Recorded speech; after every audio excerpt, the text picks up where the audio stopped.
And I must say that, it was a very last minute request that I made to him, and with due credit and immense gratitude to him that he adjusted a lot of his heavy schedule in the courts. He took his hearings, all of them in the hotel today, and still managed to be with us. That really means a lot. Anything for you. And Shefali is always one of the best conversationalists because she reads the book end to end. Correct. And then the questions become so much more enriching to everybody. Otherwise, the usual questions that people ask, it really makes very little sense. And deep gratitude to all the organizing group, Prabodhan Manch, Pune Samvad, and the Prabha Khaitan Foundation, which has been organizing launches of this book across multiple cities. My immense gratitude to all of them, and all you Punekars who've come here on a Friday evening. I forgot it's a working day and a working evening to come in this large numbers. The heart is filled with a lot of gratitude today, Shefali. You said, how are you feeling today? I must share here that exactly 16 years ago, in 2008, and in the month of March, that was when I began my literary career with my first book, Splendors of Royal Mysore, the untold story of the Vodeyars that came out at that time. A lot of people might think, something happened only in the last 10 years after a certain climate and so on that was cultivated in the country. But I think my journey began much earlier. A very confused mid-20 something who was slogging his way in the corporate sector, not knowing why he's doing what he's doing. And I thought that is my first book, and with that I'll get back to my very boring corporate job, all the time cursing myself whether, I'm going to die one day, profit and loss statements of some American company which will not add any value to my life or anyone else's life. But thankfully, I think destiny had better plans, and this is my 9th book, which is there It's today. amazing. And this, as you mentioned, Shefali, Tipu Sultan was occupying center space in my head. A very, very troublesome story to write. All the destruction, all the barbarity. It takes a lot of toll even on the person who's writing all of that. But then Mahadev decided to intrude, and how? It was just in a literary festival that I met another dharmic warrior in the legal field, Advocate Vishnu Shankar Jainji. God bless him and his father, Sri Hari Shankar Jainji, who I think on behalf of all of us, we owe a civilizational gratitude and debt Correct. to this father-son duo. Correct.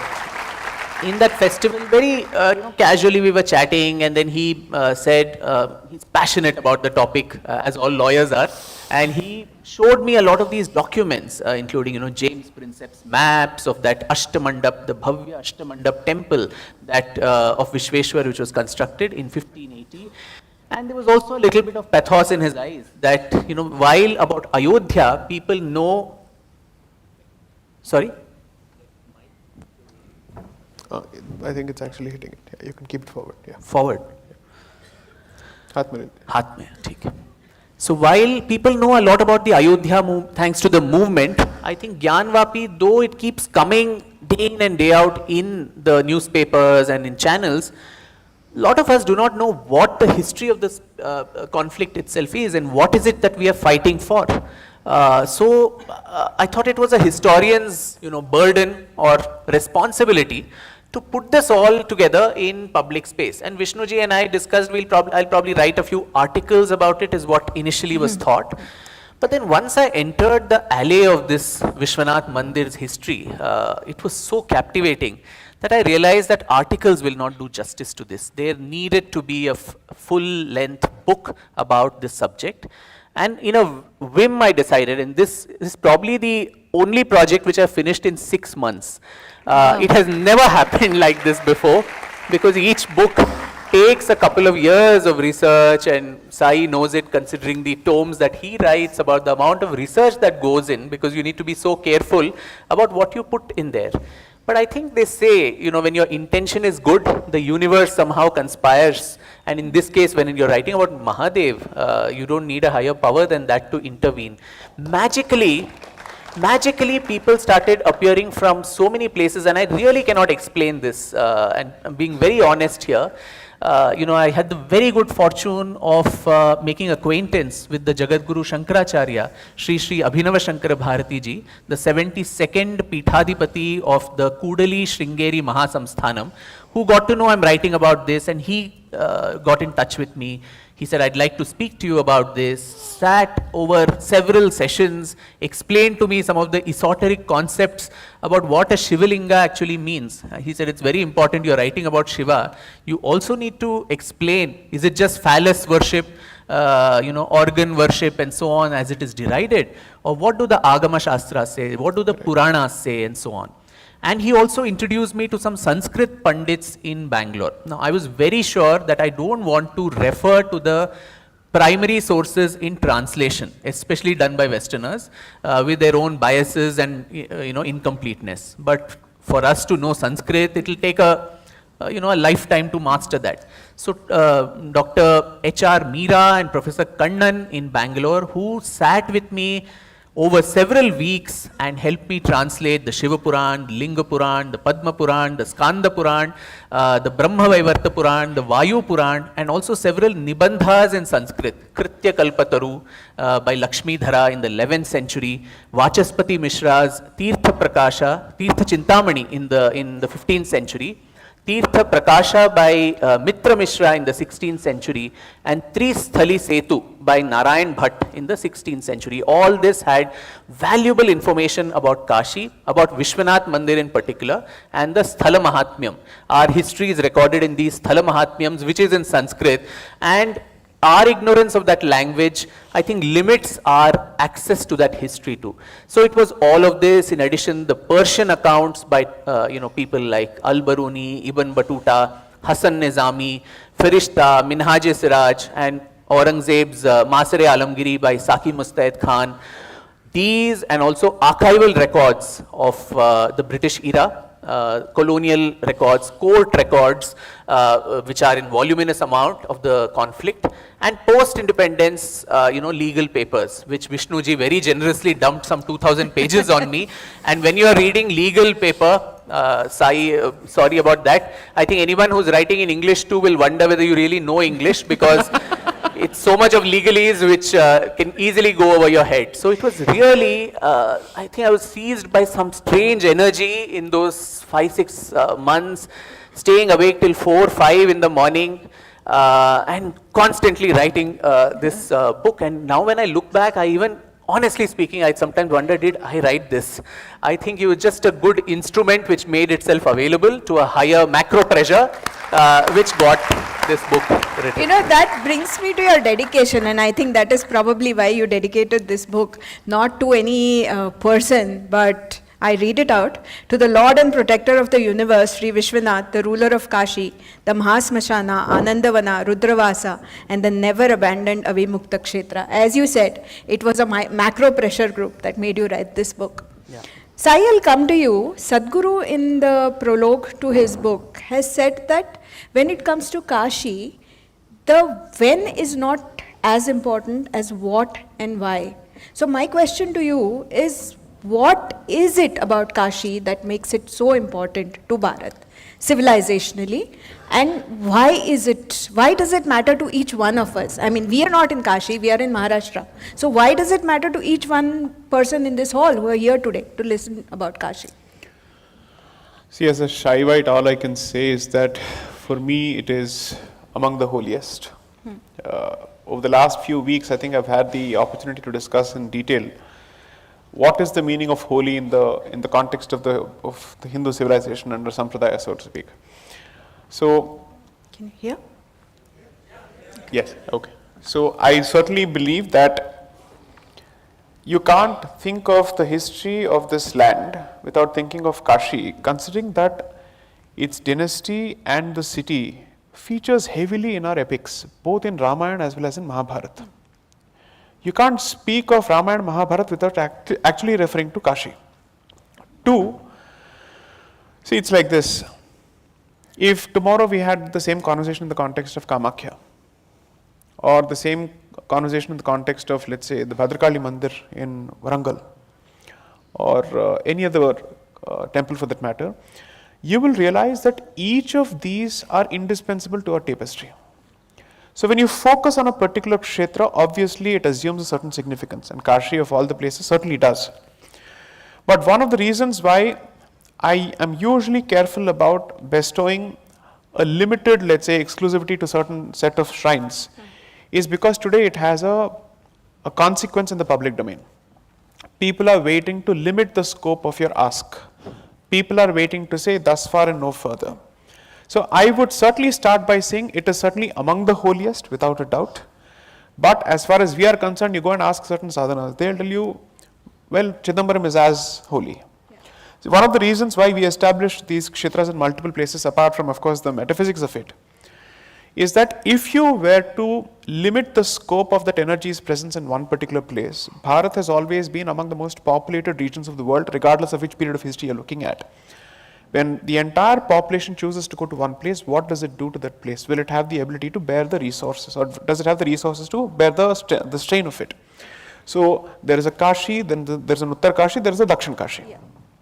Similarly, we have managed to create multiple, let's say, replicas of it with the same kind of sanctity and the same kind of energy. Absolutely. This could be said of it that it's not particularly unique to our civilization, because if there's a York, there's a New York, if there's an Orleans, there's a New Orleans, right? Because ultimately America was seen as Nova Europe, which is a reconstruction of the West in the image of Europe, but in a different continent altogether. So I think that is common to the human spirit, where you have certain nerve centers which are seen as holy, and you try to replicate them as much as possible. So in that sense, Kashi is certainly important. Now on the when and why, I remember when I used to attend the Vivekananda Study Circle in IIT Kharagpur. It was led by Professor Joy Sen, who has written a fantastic book on Aryan invasion theory. You should read that. I asked him, why is it that as part of our history reading, we don't focus on the dates? Why don't we focus on the periods when it comes to, let's say, the pre-colonial history, pre-Mughal history, so to speak? What is it that we are exactly lacking? Is it fair to say that we don't have a sense of historicity, so on and so forth? Now, there are two ways of looking at it. One, obviously, our conception of time is cyclical. It's not linear. So what makes a difference to us is the moral that the story seeks to present. And even assume for a moment that you come to the conclusion that all of this was a fable or a legend or a myth. Okay? That wouldn't take away from the sanctity of the story itself. One of the things that I think is the strength of the Hindu civilization and Hindu culture, so to speak, is if you take away the historicity of Jesus, Christianity is bound to practically crumble. Because their entire belief system is based on the reality of it. Because they want to believe that such a person existed. I'm not getting into whether he existed or not, because I'm not in a position to comment on it. But the premise of Christian historiography has been the existence of a figure, a historical figure. That's not the case with us.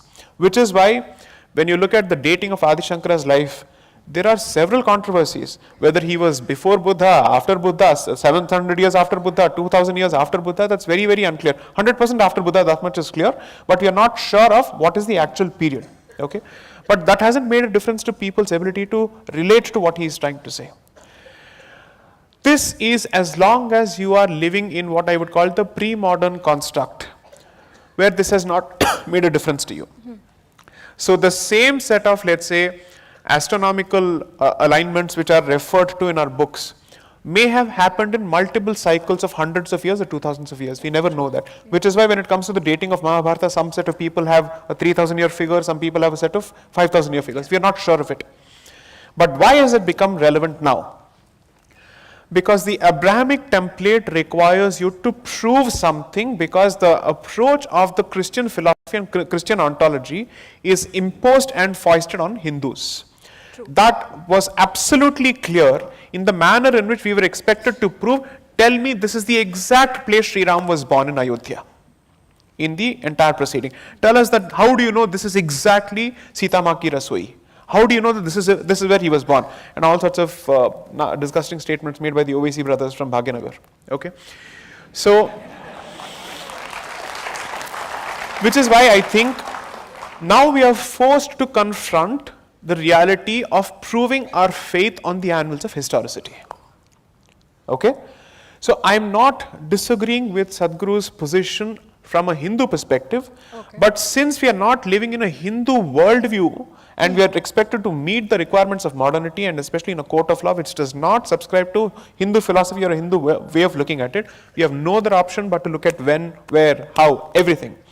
And yet, the very same institution, when tasked with the obligation of identifying on the basis of evidence who destroyed the original Ram Mandir and when did it happen, conveniently chose not to touch that question whatsoever in the entire judgment, which ran into 1045 pages. Everything else is discussed except this. I ask myself this question: if the shoe were in the other foot, would the question have been spared? That's extremely interesting. But having said that, even if we agree to your premise, and I do as a practicing Hindu, that there are energy centers all over the country, and that is why we have so many temples. Each has its own sanctity, each has its own sthana mahatmya, each has its own story. But with Kashi Vishwanatha temple, it's very different because there are temples scattered all over India which are called Kashi Vishwanatha temple. Correct. And it is said that if you visit this temple, if you can't go to Kashi for some reason, you go to Tenkasi, which is Dakshina Kasi, and you do darshan there. You go to Khajuraho, there is a Vishwanatha temple. You go to Uttar Kashi, there is a Vishwanatha temple. Even in Pune, do you know that there are 3 Kashi Vishwanatha temples? They are called Kashi Vishwanatha temples. One is in Dhankaudi, one is in Shivaji Nagar, and one is in Somwarpet. They're not just called Vishweshwar temple or Vishwanatha temple, they're called Kashi Vishwanatha temple for a reason. And you have dealt with this aspect quite in detail in your book. So would you care to elaborate on why is Kashi Vishwanatha such an important thing for Bharat? In the Skanda Puran, which is the main text, which has a parishishta called the Kashi Khanda, which describes in detail the energy structure of Kashi. And as Sai Deepak said, these are energy spaces, and Kashi has been structured in the form of a yantra. It is not, and where at the vertex of that yantra is Vishwanath or Vishweshwara, but there are several other deities which are located, and like a Sri Chakra, at various vertices you have different deities and energy spaces. For those who say there is no documentation, if you look at the Puranic literature, very, very clearly they say from Vishwanath you go so many coasts to the right, then there is Tarakeshwar, then there is Gangeshwar, then there is Gauri Shankar, there is Annapurna, then there is Madhyameshwar, and Bhagwan Shiv himself in the Skanda Puran in a dialogue with Parvati Devi says that there are billions of lingas in Kashi which are my Swarupa. As in Hindi, in Kashi, there is a famous saying, Kankad mein Shankar. Everything is Shankar there, and that is why it's called Rudravasa also, the city. But there are 14 major centers which Bhagwan Shiv himself identifies, and that is like a lingatmak swarup, like a human anatomy, where the head is Omkareshwar, the eyes are Trilochana, the feet is something else. So there are 14 such major centers, and in that it is said the 2 right hands of this lingatmak swarup are Vishweshwara and Avimukteshwara. These are the 2 major energy centers which are very important according to the Puranic literature. And why it is important and why this aspiration to go to Kashi perhaps comes from the fact, again going back to the Skanda Puran, where Shiva himself tells Parvati that it's like a guarantee that he gives to all the people. In the dedication you said Avimukta Kshetra. There is a reason for that word also, 2 reasons. One is he's so besotted by the beauty of the place when they come. It is said that Shiva's mother-in-law, Parvati's mother, she said, yeah, this guy is with all these ganas and all, he has come. Where will my daughter go and stay on a hill in Kailash? What will she do? And she disparages her son-in-law. And then according to the Puranic literature, the couple come there and they see this beautiful place which is also called Anandavana or Ananda Kanana. It is actually Vishnu's abode, and Vishnu then gives it away to Shiva as his abode, as the fable goes. And once they land there, he says, I'm never going to abandon this place. So Avimukta, it will be Avimukta. And the other guarantee he gives is any mortal person who leaves his or her coils here, I will come myself when the soul gets out of the body and chant the Tarak Ram mantra in the ears, so that mukti is attained instantly. Just by dying there, you're assured of moksha. And so the Puranas have some, very macabre advice that if you ever go to Kashi, ask someone to break off your legs so that they don't take you and run away. Because your mind may play silly games with you and you leave when you're getting the biggest lottery ticket in your life. Why would you leave that and go away? Because nirvana, moksha, mukti, these are the main goals of all our Indic faiths, whether it is Hinduism, Buddhism, Jainism, all of them. So for all these reasons, I think aspirationally people were looking at these 7 moksha nagaris, Ujjain, Kashi, Avantika, the Saptapuris. In that, Kashi was important as the abode of Vishweshwar. And in Maharashtra too, in homes, I think there is a proverb which says, Kashi's jave nitya vadave. Because those days, maybe it was very difficult to make that journey all the way to Kashi. So especially the women folk in the homes would say, let's at least keep uttering Kashi's jave, Kashi's jave. One day we will go there so that it will manifest. Your speech manifests and your thoughts manifest. So let's go. So that aspirational, desire too. And also, in this history of Kashi and the Vishwanath temple in particular, which I cover in this book, there are, I think, the first part, there are 2 parallel tracks. One is, of course, the history of all these iconoclasm, destructions, all these terrible things that we hear, which is very difficult to document and to read. But alongside, there is another one which is of hope, which is of resilience, which is of the fact that every part of India contributed all through the centuries to that reconstruction of this sacred spot for this particular reason, that this meant a lot to us. And we'll talk more about those resilience, in the midst of all odds that they faced. But just see, even in the 19th century, you had in distant Kerala, the Travancore Maharaja Swati Tirunal, who probably never left his hometown, Padmanabhapuram, went only up to Alipe or so. He sung a bhajan called Vishweshwara Darshana Kara Chala Man Tuma Kashi. Amrita Venkatesh's performance on that is fantastic. I've seen that. Yes, Yeah. in Sindhu Bhairavi Rag. Yeah. So it's so across, and today we are talking of north-south divide, the south is different, the north is culturally different. The Swati Tirunal Maharaja didn't think that, oh, this is some Uttar Pradesh, some language which I don't understand. This aspirational, goal of resurrecting Kashi, going there, whether it was Maharashtra, whether it was Kerala, whether it was the east, all over. And that is what I think makes a nation. To all these people who say we were not even a nation, and the British gave us a sense of nationality. What else is that common sense of emotional attachment to a set of so many spaces, which did, I think, multiple things. One is, of course, the faith, the spirituality, but it also welded us all with that sense of patriotism and nationalism. And as Sai said, no parochialism. I mean, if I felt my place was the most sacred, there were 100 others in other parts which were equally sacred. So I think that is why all through the long history of this important, Tirtha Kshetra, there was the whole of India, the whole of Bharat has contributed to its resurrection and reconstruction. See, even today in Upanayam Samskars in Goa, Karnataka, Maharashtra also probably, the boy says he is going to Kashi, Kashi Yatra, and even the for Kashi wedding. Yatra. For Yeah, us and it's in correct. Tamil Nadu they do it in weddings, Correct. but in Maharashtra, Karnataka they do it in the Upanayam Samskaram. In Surat, somebody told me that they wanted me to taste the food of Surat, so they said that there is a saying here that Surat no Jaman or Kashi no Maran. And this saying has been there for hundreds of years, saying that you should eat in Surat, but you should die in Kashi. But that concept of Kashi being sacred, being holy, matters a lot. I want to ask you a different question. See, there is always this narrative being played that, okay, maybe the Islamic invaders may have destroyed a few temples in India, but so what? Even Hindus destroy.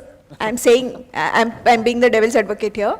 But so what? Hindus destroyed Buddhist temples, they never coexisted or whatever. But if you read your book, you will see that Kashi particularly, at the same time, was a place that was sacred to the Buddhists, it was sacred to the Jains, it was sacred to the Hindus, it was also sacred enough for Guru Nanak, I think, also went there for a pilgrimage, right? So it was sacred for all faiths, and this was happening parallelly. And you have mentioned in your book about the Ghadwela king, Govind Ratna, who has both his wives, they were actually practicing Buddhists and he was a practicing Hindu, and also about Huan Sang's descriptions. So could you talk a little bit about how Kashi was the sacred nucleus for all Bharatiya Panths, not just Dharma, not just Hindu Dharma rather? This Buddhist thing comes up only very curiously when there is a demand for a Hindu reclamation. Rest of the time the Buddhist claims are in great stupor. Correct.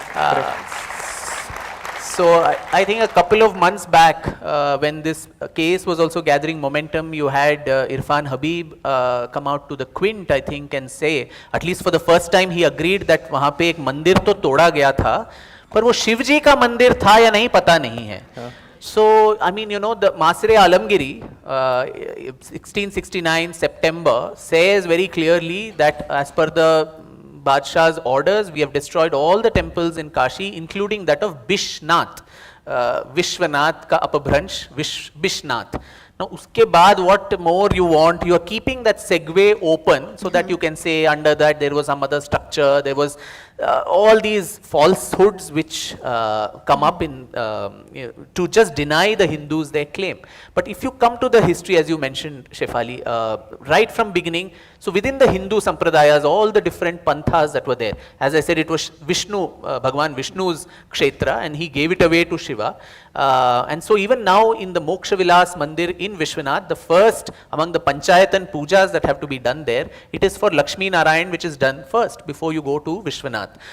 And the Shakta traditions have survived there. Manikarnika Ghat is where Sati's earring is supposed to have fallen, and that's where the Mahasmashana, the 24/7 chitaएं जो जलती रहती हैं वहाँ पे, that also happens there. But alongside the other, even the Nastika Panthas, whether it was Buddhism or Jainism, the Buddha gave his first sermon in Varanasi, just outside at Sarnath, in the deer park, and it was called the Dharma Chakra Pravartana, where 5 people first, moved over to his side, and from there, literally, he went. The message was carried over all through. So obviously, it was a place already of such theological importance that even the Buddha thought you have to come there and give your pravachan to gain a kind of an acceptance all over. The Jain, Tirthankaras, right from Parshvanath was, I think, born there. Some other Suparshva was also born in Varanasi. Mahavira is supposed to have come there. A lot of Jina scholars came and preached there in Kashi.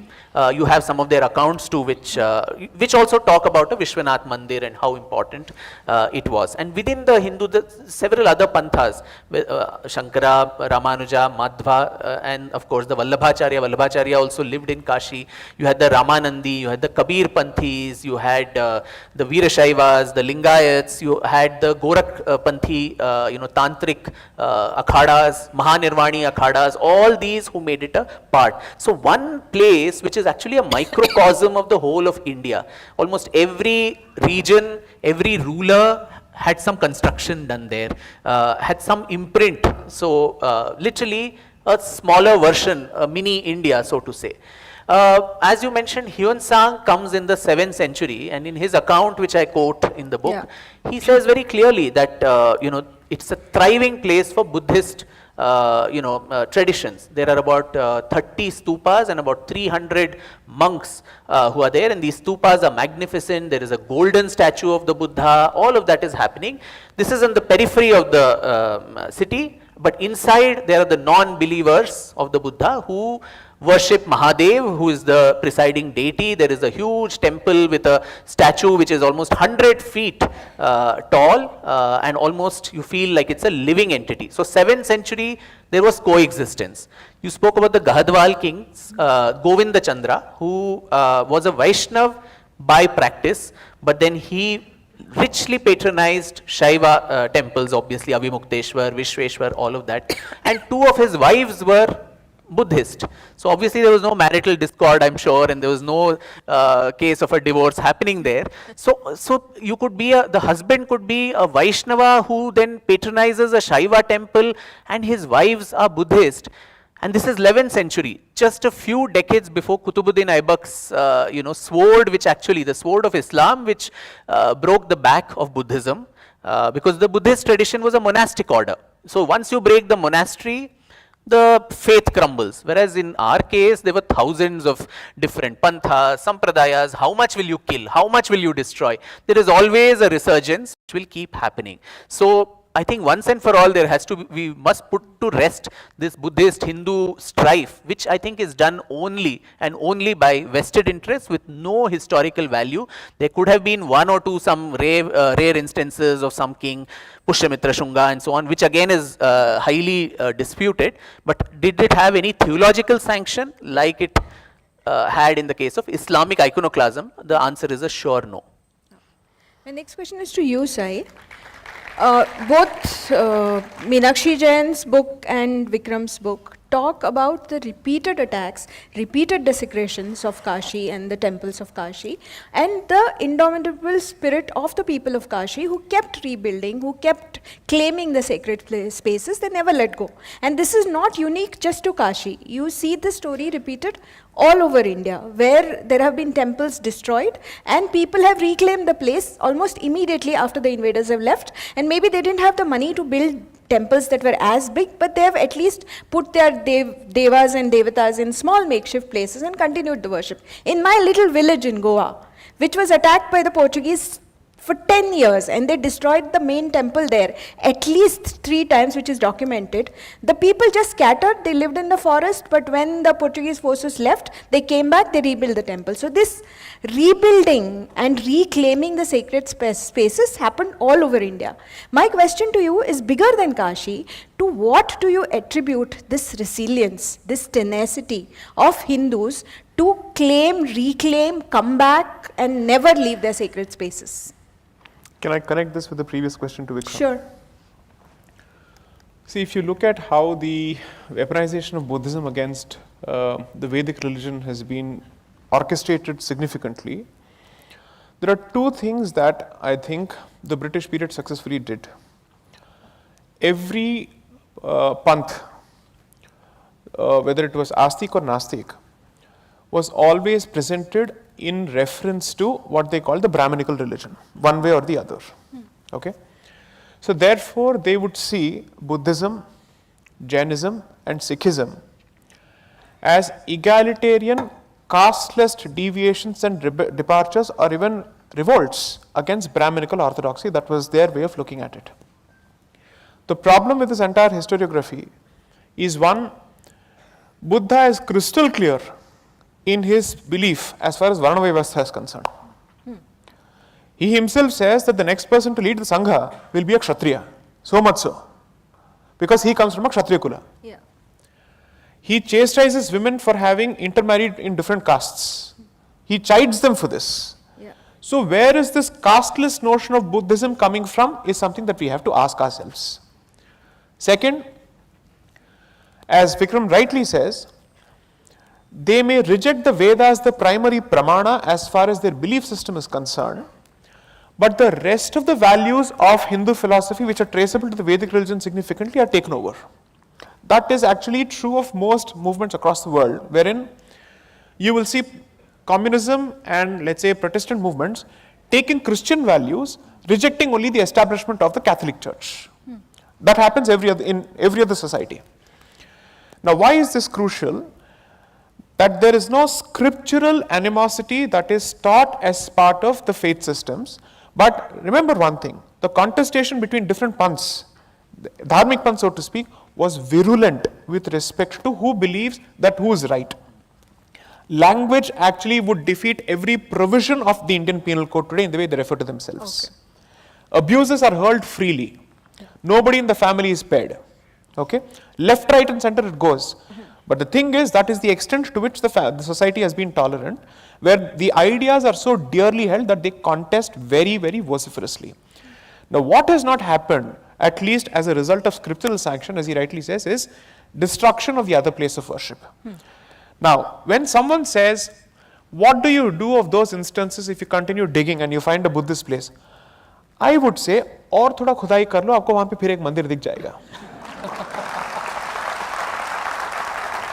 बस एक level बाकी है. You know why? One of the first, let's say, temple destructions, which was ordered in the history of Bharat, way before the Islamic invader came, was by certain radical Buddhist missionaries. Okay, that is a fact. So when someone says, you will find something there, I said, theek hai, let's go take it to the logical conclusion, go a step further, no problem, let's see where this goes. Okay. Assume for a moment at the core of it you find only a Buddhist stupa, please take it, no problem. Hindu mind will accept it because we are for the truth, very clear. Second, the weaponization of Buddhist history starts around the Ram Janmabhoomi movement by scholars like R.S. Sharma, D.N. Jha, Irfan Habib, so on and so forth, because they are hell-bent on actually stifling your claim by putting up another claim. Yeah. Now you'll get a concrete example and you'll be able to relate it to now.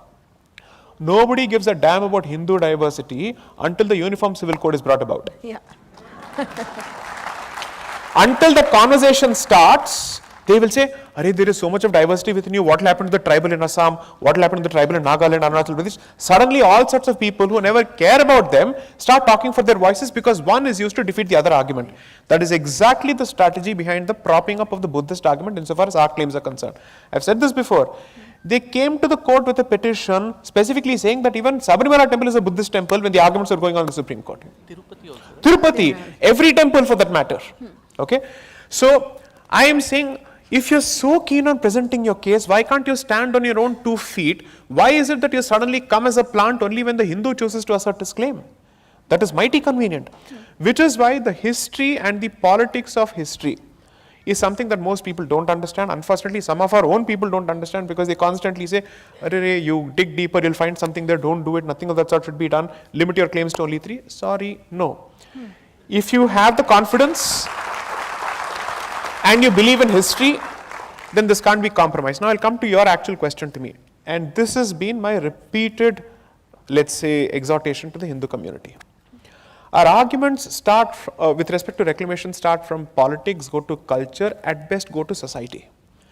We don't think on a metaphysical level at all. We have stopped thinking about our temples from a metaphysical perspective or an ontological perspective or a spiritual perspective. Okay. The reason why our ancestors fought so much, gave up everything, is because for them our devatas were real entities. Very real entities who are relatable in the form of a family member. So which is why the destruction of a murti would lead to literally vidva vilap. Okay, where you're literally looking at what has happened. This is my community, this is my devata, I've been protecting it for so many years. Families would be dedicated for the protection of it in one way or the other in different aspects. The secularization of Hindu mind, thanks to the education that we have been, let's say, subjected to is the word that I would use, is the reason for the reduced levels of attachment to our own kshetras, where you can see a stark difference between the 1990 RJB movement to Kashi today, where I would say, other than the efforts of gems like Vishnu and his father, Mr. Harishankar Jain, honestly, it has not still got the same traction as the Ram Janmabhoomi movement. Which is why I would hope that this book sparks some movement when people read this and realize that at the end of the day, politics will do what it wants to, institutions will do whatever they have to protect constitutional morality. Our dharmic morality, it is only for us to protect, and this cannot happen unless and until we put faith in the concept of Hindu metaphysics and we actually believe that sadhana is an important aspect of our personal lives. All this talk is useless. See, let's look at it this way. He could have written this book purely from a neutral, objective, scientific, modern perspective. That is the tourist's view of Indian culture. You come here, take a camera, मुझे ताजमहल देखना है, मुझे यहाँ पे poverty देखना है, मुझे भेड़ बकरी देखना है, I have to see the snake charmer. He could have done the very same thing. Now what is the difference? What is the X factor?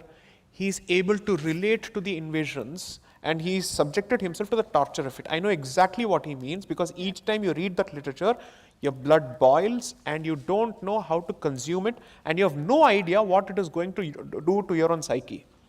It's best that people actually stay away from their families when they're actually writing such books.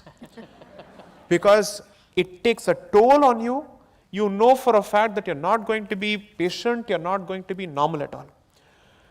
Now, am I asking the rest of the society to become like that once they read this book? Yes.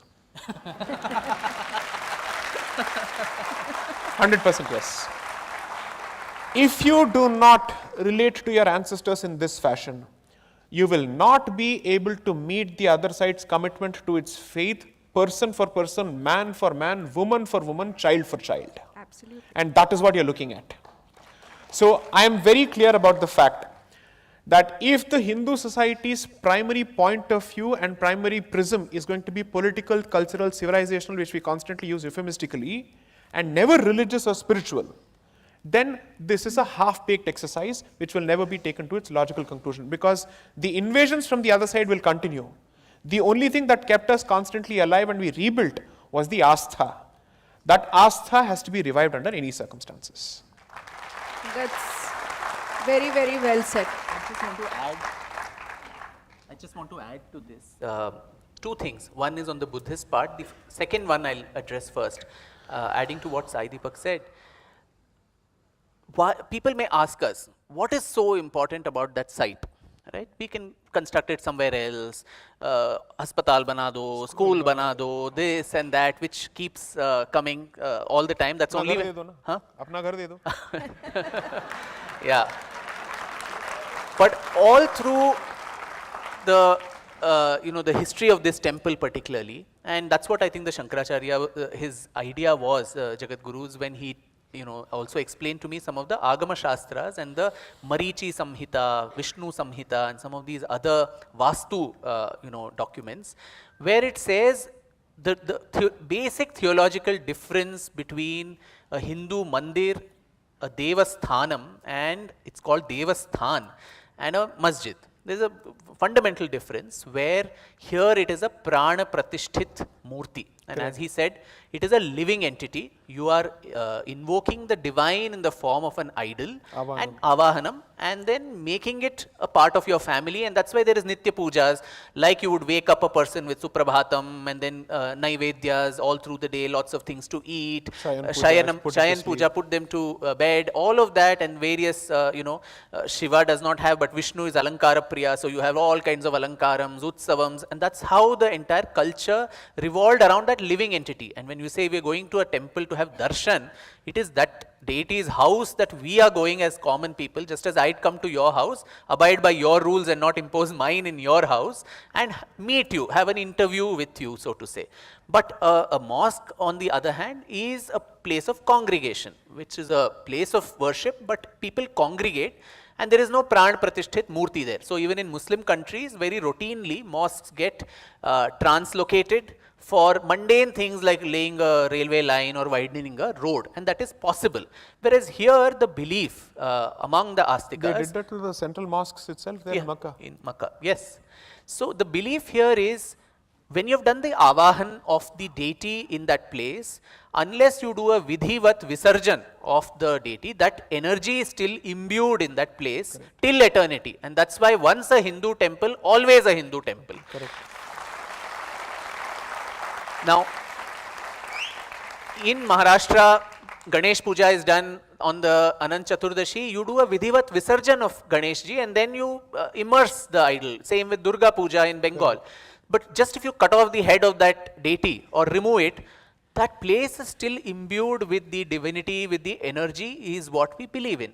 And so even in this book, there is a very evocative passage from the Tristhali Setu of Narayan Bhatt, who was instrumental in getting the temple reconstructed in the 16th century with Raja Todarmal's help during Akbar's reign. And he says, he has a very nice pathos-filled advice to all the devout. He says, don't lose hope that Mahadev is not there. By virtue of the fact that once this ground had his deity, invoked there, the land is sacred. So even, and the phrase he uses is dushtam lechhadi rajas, in the evil Muslim rule of these sultans, if the deity is not there, it is broken, it is hidden, that still that place is significant, the land itself is significant. And so when nobody is watching, the soldiers are not having surveillance, you go quietly, you do your nitya nitya karmas, you do your parikramas, you take water from the Ganga. If nobody is watching, you just put some, you can't do an elaborate Rudrabhishekam and all that. So you just put some water. If you get the chance, then put some flowers or some akshata. And that is the same template we find even in Ayodhya.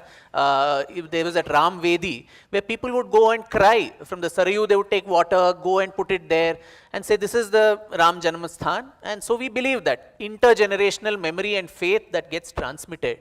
So he says, don't lose hope, but have the hope that one day Mahadev will come back. And these things, Sai Deepak mentioned how our historical facts are couched, in story form. In the, Skanda Puran, the Linga Puran, there is this wonderful story. And these were composed maybe around 13th to 15th centuries by when Mahadev's temple had gone. And so there is this, reference to Shiva being in exile. Mahadev, who can have the temerity to put him to exile from his holy city of Kashi, and there is someone called Divodasha who comes and occupies this place, and Shiva does all kinds of tricks and this and that, and he sends several gods and goddesses, the yoginis, the 64 yoginis, all of them come to trick Divodasha to get Kashi back, but they get so enamored by Kashi that they settle down there and they form temples of them. Finally, even Ganesha fails. Then finally, Vishnu comes disguised as a Buddhist monk and then tricks so there's a subtle reference to that too. And finally, Divodasha is thrown away, and there is a grand celebration. There is a welcoming back of Mahadev into his own holy city. So there is always that hope that is given to the Astikas, that don't forget that this is that holy spot and this is what you need to reclaim, and have that flame of hope in your heart that one day you will get it back. Now the other part that he mentioned about the Buddhist thing, there again, Sanskrit, the problem is we don't get into the nuances. In Sanskrit, one word can have 20 meanings depending on the context. If you take it at literal face value, you can go for a completely different connotation. There are some leftist historians in Ashoka University who've written a book on Shankaracharya, Adi Shankaracharya, and in that, so they say Kumarila Bhatta, the disciple of Shankara, who actually infiltrated the Buddhist monasteries, learnt all their theology, and then defeated them in Shastrarth and Vad Vivad, which is our regular, how he defeated Mandana Mishra and so on. So constantly there was a lot of contestation, but how is this in Sanskrit mentioned that there were 100 Buddhist monks and Kumarila Bhatta went and cut off all their heads, and he made powder of their skulls and blew this ashes in all the 4 directions. And this crazy leftist historians say there was a mass genocide of Buddhist monks by Kumarila Bhatta, sanctioned by Adi Shankaracharya. The poor Adi Shankara would not even have killed a fly. Now he is accused of a genocide of 100 Buddhist monks. So what does that actually mean? That means the ego. The ego which is represented by the skull, how Kali is holding it and all of that, he demolished that and blew it away. So that is an Upama Alankar. You take it at literal face value, then obviously everything is a genocide. The Durga Saptashati will also sound like a bloodbath. So I think there is especially if you have to access, I think, the history of Bharat, you will have to go to the classical languages and access them in the original with Vidwans and Vidushis who will understand that language, Sanskrit, Prakrit, Pali, Sen Tamil, all these languages. Otherwise, in literal, lost in translation, that is what is going to happen. Can I just add to one point to what he's saying? So the distinction between the mosque and the temple that Vikram points out is the specific subject of the discussion in Ismail Farooqi versus Union of India, which was contested in the context of Ram Janmabhoomi to identify what are the distinctions. So there, the Indian judiciary has specifically recognized this distinction, that one is a place of congregation, the other is a place of worship. What is the meaning of Prana Pratishtha, so on and so forth. What is the difference between desecration and, as he calls it, deconsecration, which is Visarjan. So the Khandit Murti is still capable of being worshipped. There is nothing that stops you. I just want to add one point. When people say that we don't have a way of memorializing our history, our rituals are actually a way of doing it. So when Apad Dharma kicks in, which is at the time of calamity, we actually invent rituals to actually address that situation so that that ritual keeps the memory alive. I don't know how many people practice Sandhya Vandan. If you do, you will specifically speak of the Sarpasatra sacrifice that was conducted at the end of the war later by the descendants of Abhimanyu from Parikshit, so on and so forth, and the promise given to Astika with respect to the Nagas. All of that is transmitted as part of the 32 or 40 steps which are part of the Sandhya Vandan. So, you will see references to Mahabharata as part of your Sandhya Vandan. Imagine the continuity of the tradition. So, this is not a bunch of people sitting together to rhyme tomes. We did that, but Khilji came and destroyed even that. So, when people say, where is your history, where is your history, go search for it in the ashes of Nalanda before asking this question. Go search for it in the ashes of different places. But to precisely avoid this, we had a plan B. Plan B is oral tradition. And that oral tradition means that you have, so what was done today, I think Ganapati was also done today. So you have that. Ganapati is actually, to put it in today's terms, a blockchain way of understanding your entire structure, so that you started from any, let's say any syllable or any line, you will still be able to remember the rest of it. Because conventional memory does what? If you forget a line, what do you start? Pehle se shuru karta hu. These people don't need that. They will start from the very same syllable that they forget, and they'll go from there. And that is their way of actually creating critical additions. 4 different people or 15 different people coming from different directions will sit together, and the one who's out of sync is actually wrong. That's the way of testing it. So we have had our own knowledge structures to actually keep everything alive. History has been passed on. We have become collective amnesiacs, civilizational amnesiacs, because we have consumed education which has been imposed on us to such an extent that we don't relate to the frameworks of our ancestors whatsoever, their value systems whatsoever. Therefore, we are brown Englishmen looking at Indians, or Hindus for that matter. That is one of the reasons that this entire movement for Indic knowledge systems. So he emphasizes on skill sets, on knowledge of language, so on and so forth. I just add to that point. If you don't relate to Hindu darshana, there is no way that even these skill sets can help you, because what is important is the chashma that you're wearing to look at the same set of facts. If I choose to, let's say, change the prism with which I'm looking at it, the same set of facts will lead to 2 different conclusions. Ask any lawyer, he'll tell you how that is done. You know, Vikram, I'm glad you spoke about Narayan Bhatta, and particularly for this audience, I would like to tell you that Gaga Bhatta, who presided over Shivarajyabhishek, was actually Narayan Bhatt's grandson.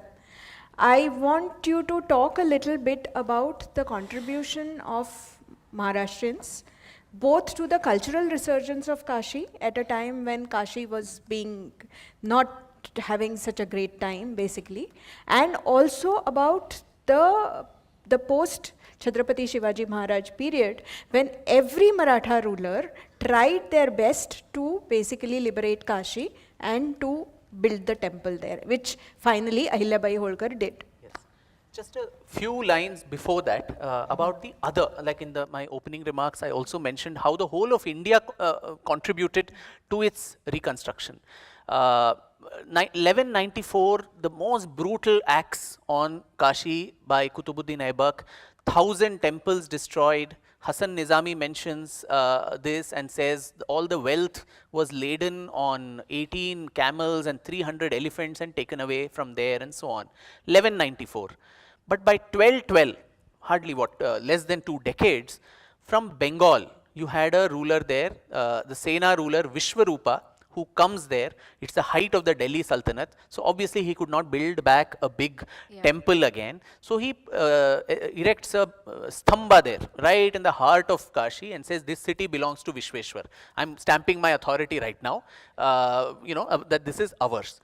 This is 1212. So, but by 1240 CE, 1250, you had a Gujarati businessman. So Eastern India has contributed to it. Now Western India's chance. So Gujarati businessman called Seth Vastupala, who comes and gives 1 lakh rupees in those days, to rebuild this beautiful grand structure back in the same spot. And by 1270, just see the progression of how quickly, within less than a century, you had from southern India a Hoysala king, Veera Narasimha III, who donates an entire village called Hebbale so that the revenue, the proceeds that came from there could go to the pilgrims to pay the jizya tax. So by then the jizya had already come in. The pilgrims who had to go to visit our own shrines, we had to pay tax to the Sultanate. So he says all the proceeds from here are donated to the lotus feet of Mahadev. And these repeated invasions, the attacks, Aibak, then Razia Sultan, then you had the Jaunpur Nawabs of the Sharki, Razia Mosque that is there, which is considered as the original site of Vishwanath, and the Khiljis, then Sikandar Lodi, all these was going on. So Kashi, which was also the center for Sanskrit scholarship, all the scholars started moving down to southern India for, safer pastures.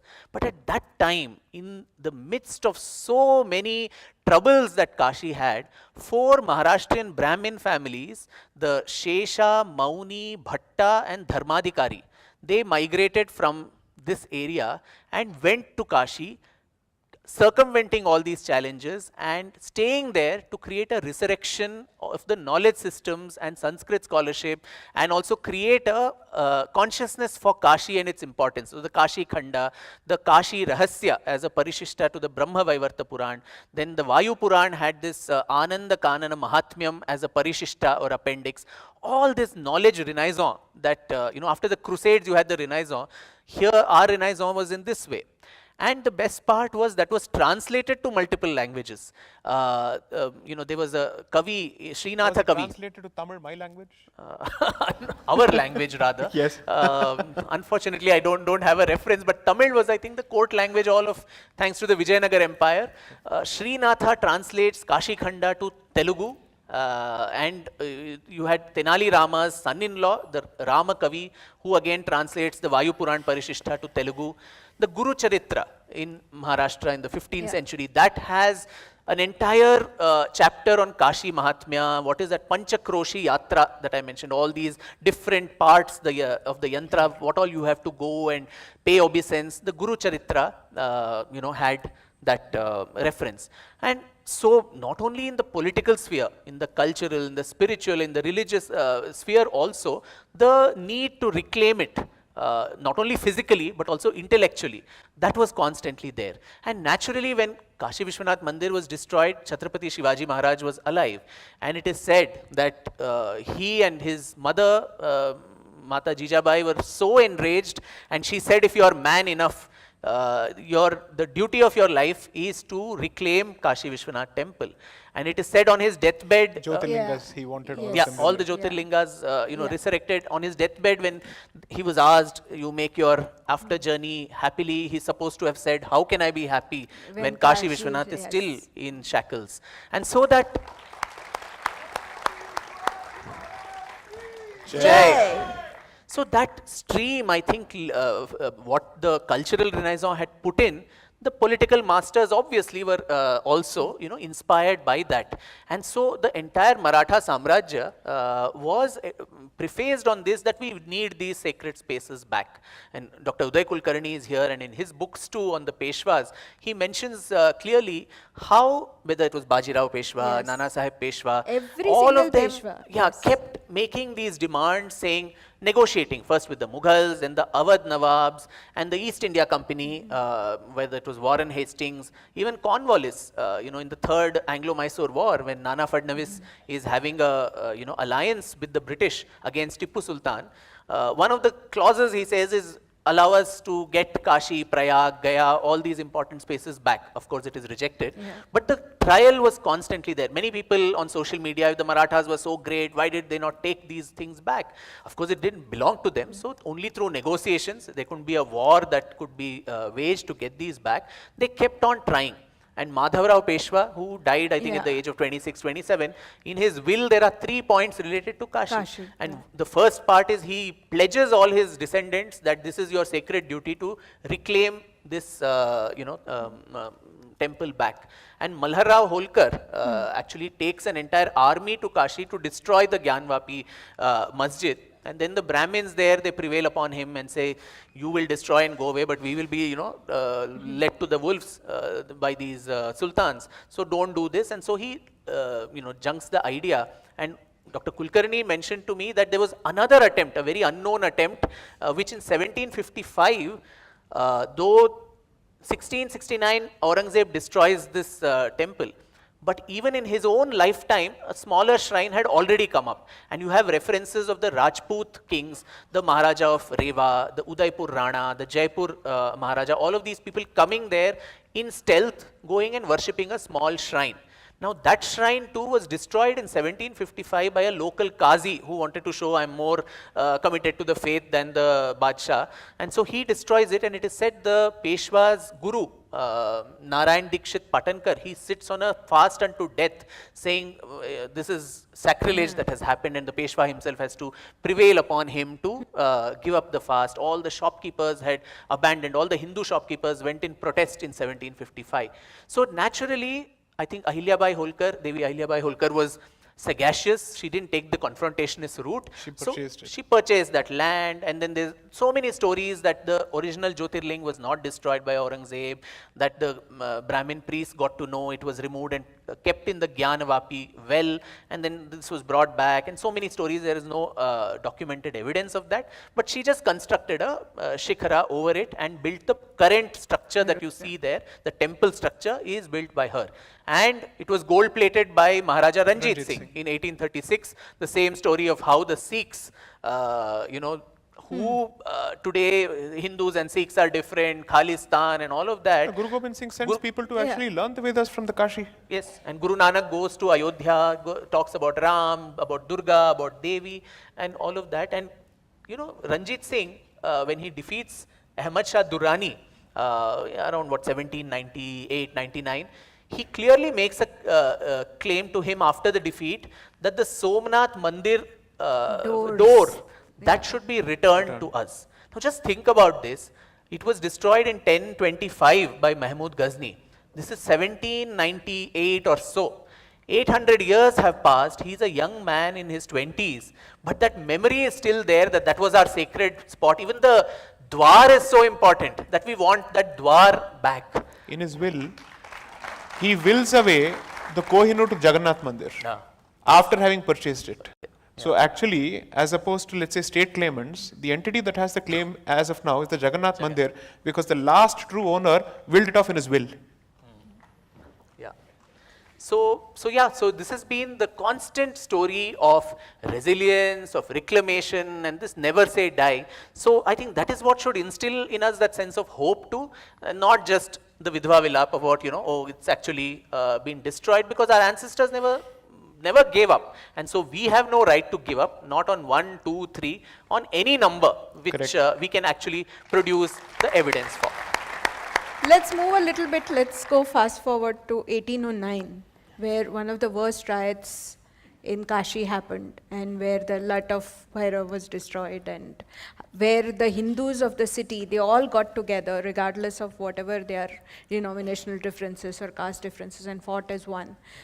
When I was reading that chapter in your book, it really boiled my blood, and it was difficult for me to even read. So I can imagine as a historian for you to actually go through all the evidence and read it and write about it without feeling that emotional connect. I don't know how you do it. How do you remain objective as a historian and write about these things that make your blood boil is something that's difficult to fathom. But could you talk a little bit about the 1809 riots, and because it's a very important chapter. So the best part is of the British era to which we have come is now you have documentation. You have clear records in the courts. Now the Hindus never gave up on that site, constantly skirmishes, registrations in courts. But 1810 you had, 1809 was the Lat Bhairav. So just near the Vishwanath Mandir, a little distance away, there's this Kapal Mochan Tirth, where it was believed that when Brahma's fifth head was chopped off by Shiva, and he brings it there, that is the place where the Kapal Mochan, actually the skull falls off, and that's the Tirtha. And just on its banks you have the a Lat, or a pillar of Bhairav, and that is the place where the Ashta Bhairavs, all of them supposed to come, and there is one pindi for each of them. Now and it is just surrounded by another mosque, and that is occupied completely by the Julaha, or the weaver community of the Muslims of Varanasi, and they were constantly making attempts to encroach this property, which is there even now. Not only the Vishwanath Mandir, there is the Bindu Madhav Mandir, which has been taken over. There are so many others, Krittivaseshwar, all of these, encroached by some other masjid. Now, this particular place, it was, the place for a lot of the tantric pujas and the Gosais, the Nath Sampradaya yogis and others. So they were not the ones who would take all this lying down. So they were constantly pushed back. And once this conflagration happened in 1809, where an entire Muslim army comes, to come and actually break Kashi Vishwanath temple. And then the Rajputs in Varanasi under Ratan Singh and several others, they form a counter army, and there is a pitched battle to defend Kashi Vishwanath, and the Muslim army is actually defeated and sent back. And the British, they are looking at all of this with horror. Like, what is happening? And they just don't know how to control this. Now, once they are defeated and gone, and the Hindus forgot about Lat Bhairav, they were giving night vigil to the Vishwanath Mandir so that the attackers don't come. So in slight of this thing, they go to the Lat Bhairav, and a cow is slaughtered there, and the blood is sprinkled everywhere, and into the Ganga, into the Kapal Mochan, and the Lat itself is broken down, and all kinds of desecration happens. And that night, apparently, and this is elaborately documented in colonial records, called the Lat Bhairo riots. For 5 days, there was carnage all over. The Hindus fought back, and there was while the Brahmins and others, they sat at the Ganga, I believe men and women, they went on fast unto death, saying the Ganga is now मैली हो गई है, दूषित हो गई है, we cannot any longer worship this. But the Rajputs took it upon themselves, and all of them go, and almost 500 mosques or something are demolished there. The Gyanvapi Masjid is actually set to fire, and the Muslims are completely evacuated from that entire space. And that time there is a very interesting observation done by the British collector called Watson, who I think gives us the prescription for today's solution to this problem. He says this is a very, very sacred spot for the Hindus, as attested in thousands of years of their scriptural evidence. This place means nothing to the Muslim community. It is just a symbol of one of the their rulers who has put something there. So my advice is we should evacuate this completely and restore this to the Hindu community. These people can build their mosque somewhere else. Now that was a very practical solution, and once it happens now in independent India, we should probably thank Mr. Watson for giving this brainwave of an idea. Even that is not original.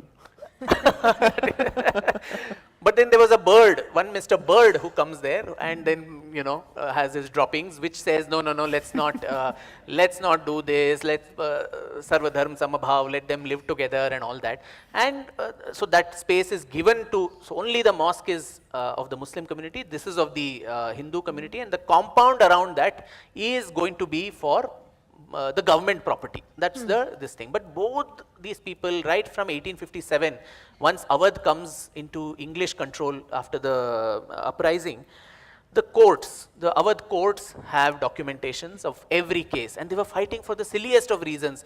This peepal tree belongs to me, no, this branch that is coming into my area. Nobody should pluck the leaves off. There's a toilet being constructed, this house is mine, all kinds of things. So it was never free from reclamation.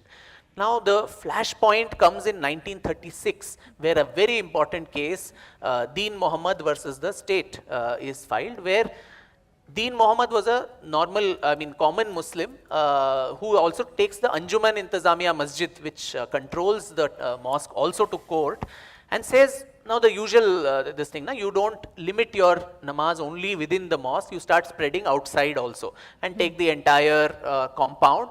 And the British were against that. They say it's creating traffic jams, it is creating a lot of problems here, law and order. So you have to restrict yourself inside that mosque only. But the Alvida namaz during the Ramzan Fridays, they all started spreading outside this. And so this Deen Muhammad and gang, they take the British government to court. So it's a non-representative suit where the Hindus were not made party to it. So the findings were also not binding on the Hindu community. But the case becomes very interesting only because it lays bare for the first time all the contours of the dispute. And you'll be shocked to see, if you read that, the same arguments are made by the Anjuman Intizamiya Masjid even today. Yeah. They tried all kinds of subterfuge to say, that was not the Vishwanath temple, it was actually Dara Shikoh's Sanskrit school. No, it was actually Akbar's Dinne-Ilahi, Ibadat Khana. Now all of that is rubbished by the British judge in 1937 in his judgment, and very clearly he brings out a few points which become important.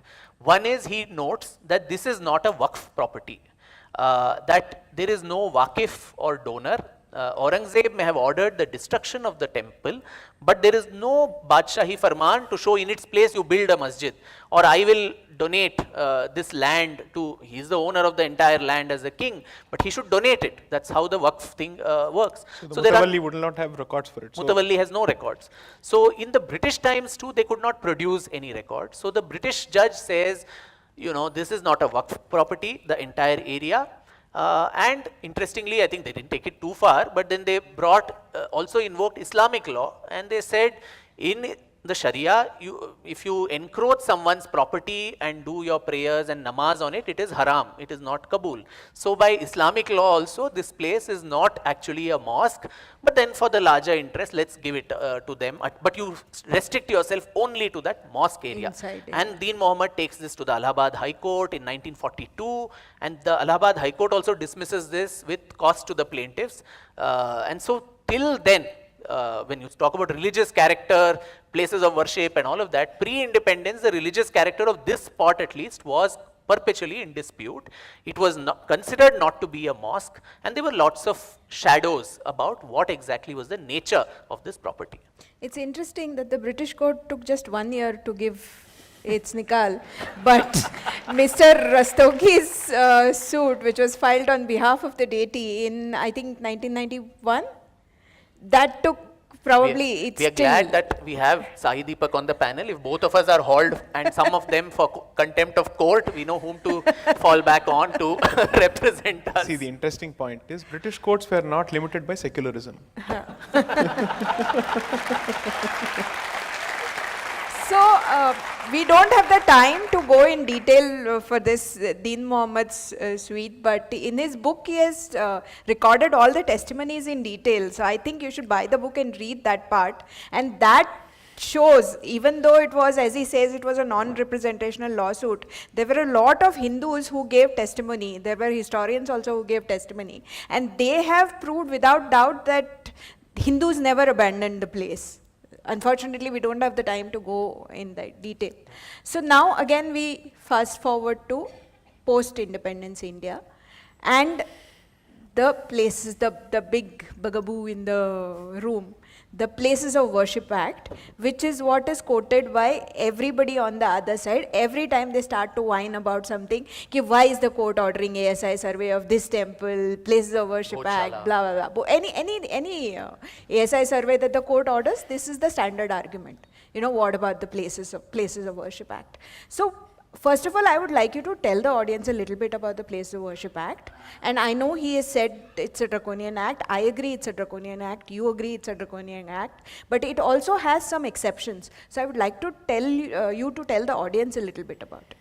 So the thing is, the mosque that he refers to, where the Bindumata Mandir actually originally existed, is the Dhaurahara Mosque. Okay. I represent the Kashi family both with respect to the Razia Mosque as well as the Bindumata Mandir. Basically, we are saying these are the original temples, so we want them back. Since it matters still sub judice, nevertheless, since the other side is constantly talking about it, so it's fair game for me to talk about it. So, see, the point is very simple. This legislation was passed in September 1991. Yeah. With barely 3 days of so-called debate. And the BJP, which was in opposition then, is caught by surprise by the Congress because there was no advance notice that was given to the rest of the parliament that this was going to be tabled as part of the business for the day. So there was a procedural violation, which therefore they say there's a problem with which this is being taken. I mean, there's a problem in the manner in which this is being taken up. And then there are discussions barely for about 2 days where some kind of a response comes from the BJP saying, how can you actually undertake this exercise without even speaking with all affected communities across the country, where you find out how many people are actually laying a claim to these occupied sites so that we have a clear picture of what is the impact going to be of this legislation on existing litigation or existing claims. So it is just written roughshod into this. I think one of the columnists today Shri Balbir Punj. He was the member of the parliament then who was vocally opposing this as part of the BJP's opposition actually. Now, my initial take for a very long time was that the legislation legally prohibits us from reclaiming our places. Around 2021, around the period that Vishnu had lodged his, or rather instituted his suit, I was terribly confused about the interpretation of two specific provisions of the Act, Section 3 and Section 4.3. As like the language is seriously problematic, it's not making sense. It's almost as if somebody has hoped that in the future somebody will notice this and pull a solution out of it, because it was done under Sri P.V. Narasimha Rao. Okay? Because he, 100%, because the man, apart from being a hardcore sadhaka, so to speak, was said to be in prayers when the disputed structure was being brought down. Yes. Okay? So he was doing a homa according to some people. 2, surely he wouldn't have come out with a legislation to bar. So it was so the public perception of the person and the legislation were at conflict with each other. So typically what happens is when you're trying to reconstruct itihasa, the traditional approach is this. You know the general traits of Sri Ram. Okay? You know what he is bound to do, what he is not bound to do. Okay? If somebody provides you a certain instance which is going against every grain of what he stands for, you will immediately question the veracity of that interpretation. Because you are allowed to fill in those gaps in a manner which is consistent with this overall character, not otherwise. Okay. So applying the same logic, if Sri P.V. Narasimha Rao was a proponent of this, how did he actually allow this? Now what happens is Section 4.3 or Section 4, there are two sections, I'm so sorry, the critical sections are 3, 4 and 5. 5 says that the Places of Worship Act shall not apply to the Ram Janambhoomi dispute. Yeah. Okay? That takes you to another line of the argument, I'll come to that later. Which means no bar or no prohibition which is captured in this legislation shall affect the claim of the rival parties which are in litigation before the Allahabad High Court. Okay. That's point number 1. Now what 3 says is that the religious denominational character of a particular place of worship as it existed on 15th of August 1947 shall not change. Now, here's how a lawyer will look at it. Religious character is different from religious denominational character because denomination is a subset. Okay. Religion is a superset. Okay? Therefore, if you say the denominational character shall not change, you're only saying Shaivite hai, Vaishnavite nahi banega, Vaishnavite hai, Shaivite nahi banega, baat khatam. That's where it stands. Correct, Shia Sunni. So therefore, the point is, does Section 3 apply to conversion from religion to religion as opposed to denomination is one question. Okay. Second is 4 says, dekho bhai, there will be so 3 is the bar, 4 is the status quo, which is jo waisa hai waise ka waisa rahega. 4.3 then goes on to say, if this happens to be a heritage structure or an archaeological structure, then the bar under all of the above provisions under Section 4 under this section shall not apply. Does not apply, yeah. Therefore, if you're able to establish that this is an archaeological structure which is defined under Section 2 of the Archaeological Act of 1958, where it speaks of the Monuments Act and the remains also, archaeological remains, there are 2 separate definitions. One for archaeological monument and one for the remains. Both of them say, 100 saal se purana hai, to ye archaeological ho gaya. So the lawyer in Sri P.V. Narasimha Rao decided that all our temples must be 100% over and above 100 years. Okay? Therefore he says, Hinduo, thoda dimag laga lo. Kabhi to Chanakya Niti ka upyog kar lo. So please, I am giving you a gift from the past. Whenever you guys wake up, all you have to do is to undertake an ASI survey, establish that this is beyond 100 years. POW Act is not necessary, it is irrelevant to the conversation. Why is this crucial?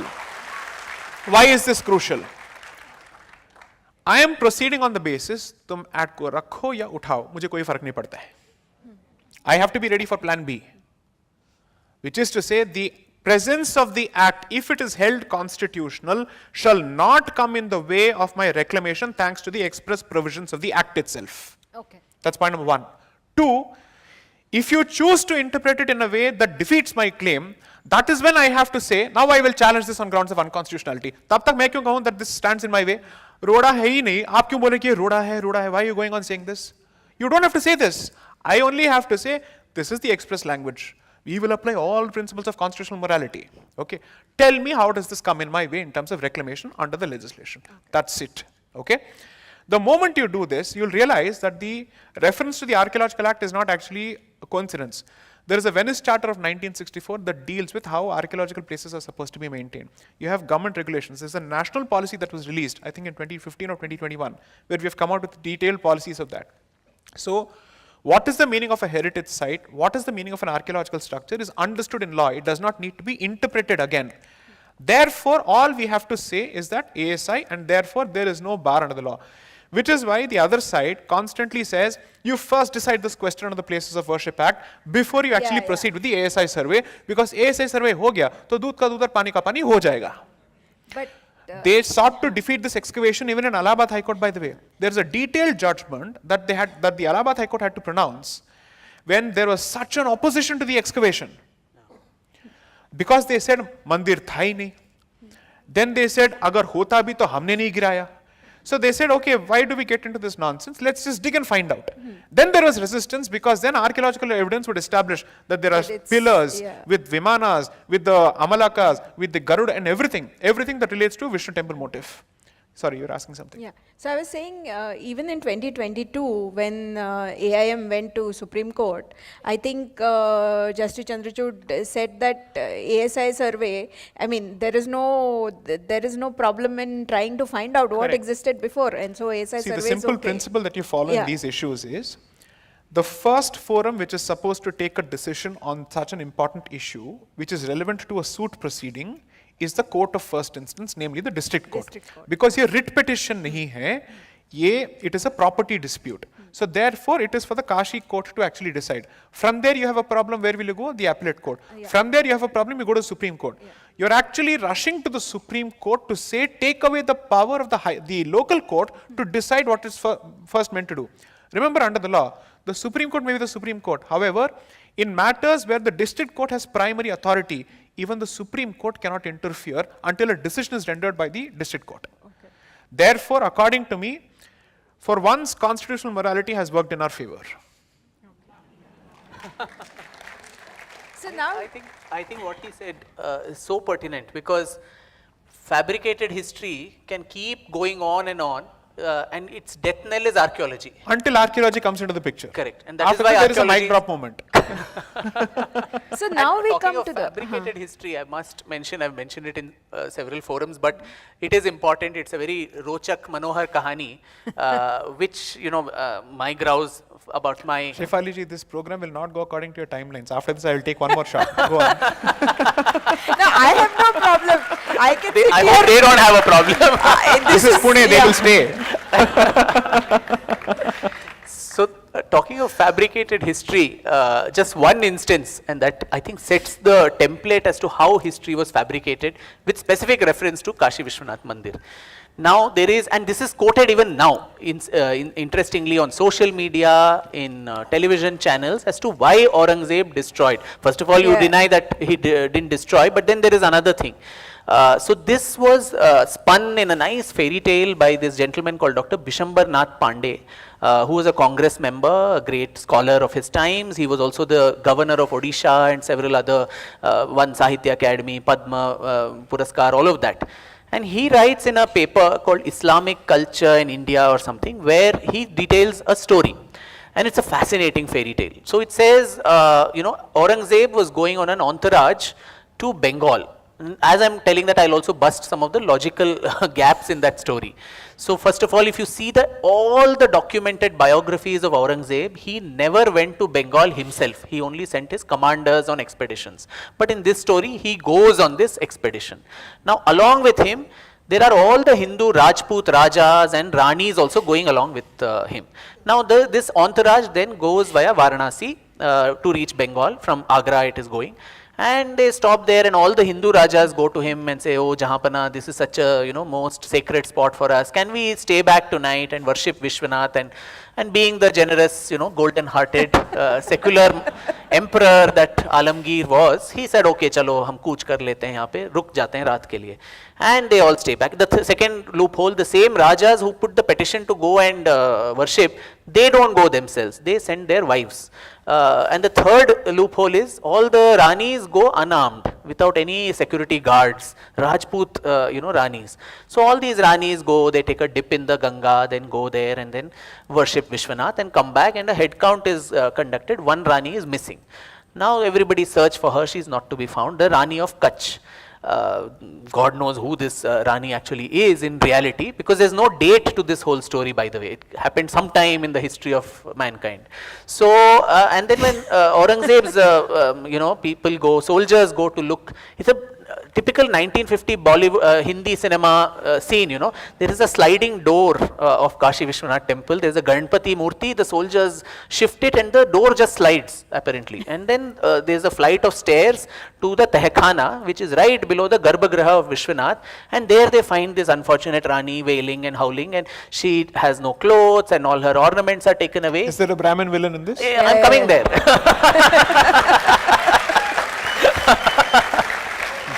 So then they ask her the reason, and she says rightly that, I was molested and raped by all the evil Brahmin priests of Kashi Vishwanath. Typical Salim Javed story. So she says that, and they do this routinely. The Brahmins here are so crooked that any wealthy pilgrim comes, they molest them and take away their wealth. So all the Rajas are so enraged, their wives are enraged, they go and put pressure on Aurangzeb, saying this is a place of Satan, so just break this thing down. Aurangzeb did not want to do it, but they just force him, chalo, kar lo, please, hamare liye kar lo. So it was on Hindu pressure that poor secular Aurangzeb went and destroyed the Vishwanath Mandir. And I think my very dear friend Audrey Trushki also, I think, subscribes to these stories in her hagiography. And we don't know which Rani was found in Mathura temple which he broke, or Somnath that he broke, or there are other stories there. Now when you go to the source, like any good historian, you go immediately to the source. To this Bishambar Pandey's story, if you trace back the source, it goes to Pattabi Sitaramaiah, who was the Congress president. He wrote the history of Congress. History of the Congress party, whom Gandhi ji favored, and so on. And he writes in this some Feathers and Stone or some such book.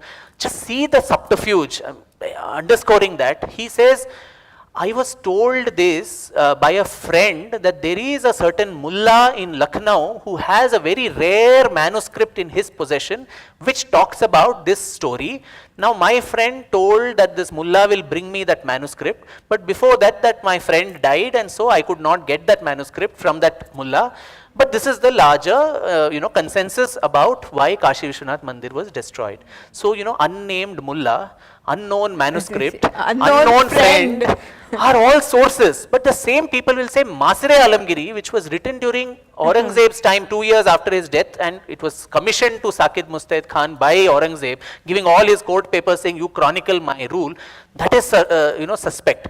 But this particular story, Pattabi Sitaramaiah writes in the 1930s, and in fact the great historian from Pune, Gajabhav Mehendale, I think he and Sanjay Dikshit ji told me this, that Mehendale Sahab was told by N.C. Gore or somebody who heard from, we can also do this, I hear, you hear. So he was the librarian of Bori. Yeah. N.C. Gore was the librarian of Bori. Yes.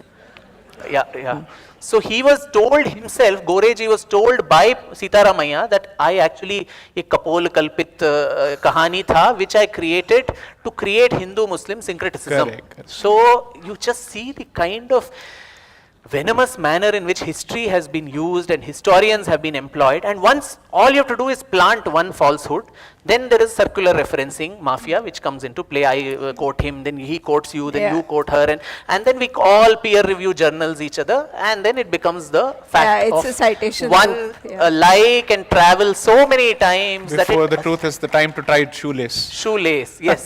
So that is, and there are in this, also quote Marxist historians who take this up, and in their word salad and academics of history, they put some more layers as to why this temple, as told by Sitaramaya and Bishambar Pandey, Gargi Chakravarti, K.N. Panikar, I have named all of them, that this is the subterfuge these people have done. And they say there was a Sufi rebellion, and again the Pandits collaborated with the Sufi rebels, and so to punish the Pandits, they destroyed the Kashi Vishwanath temple.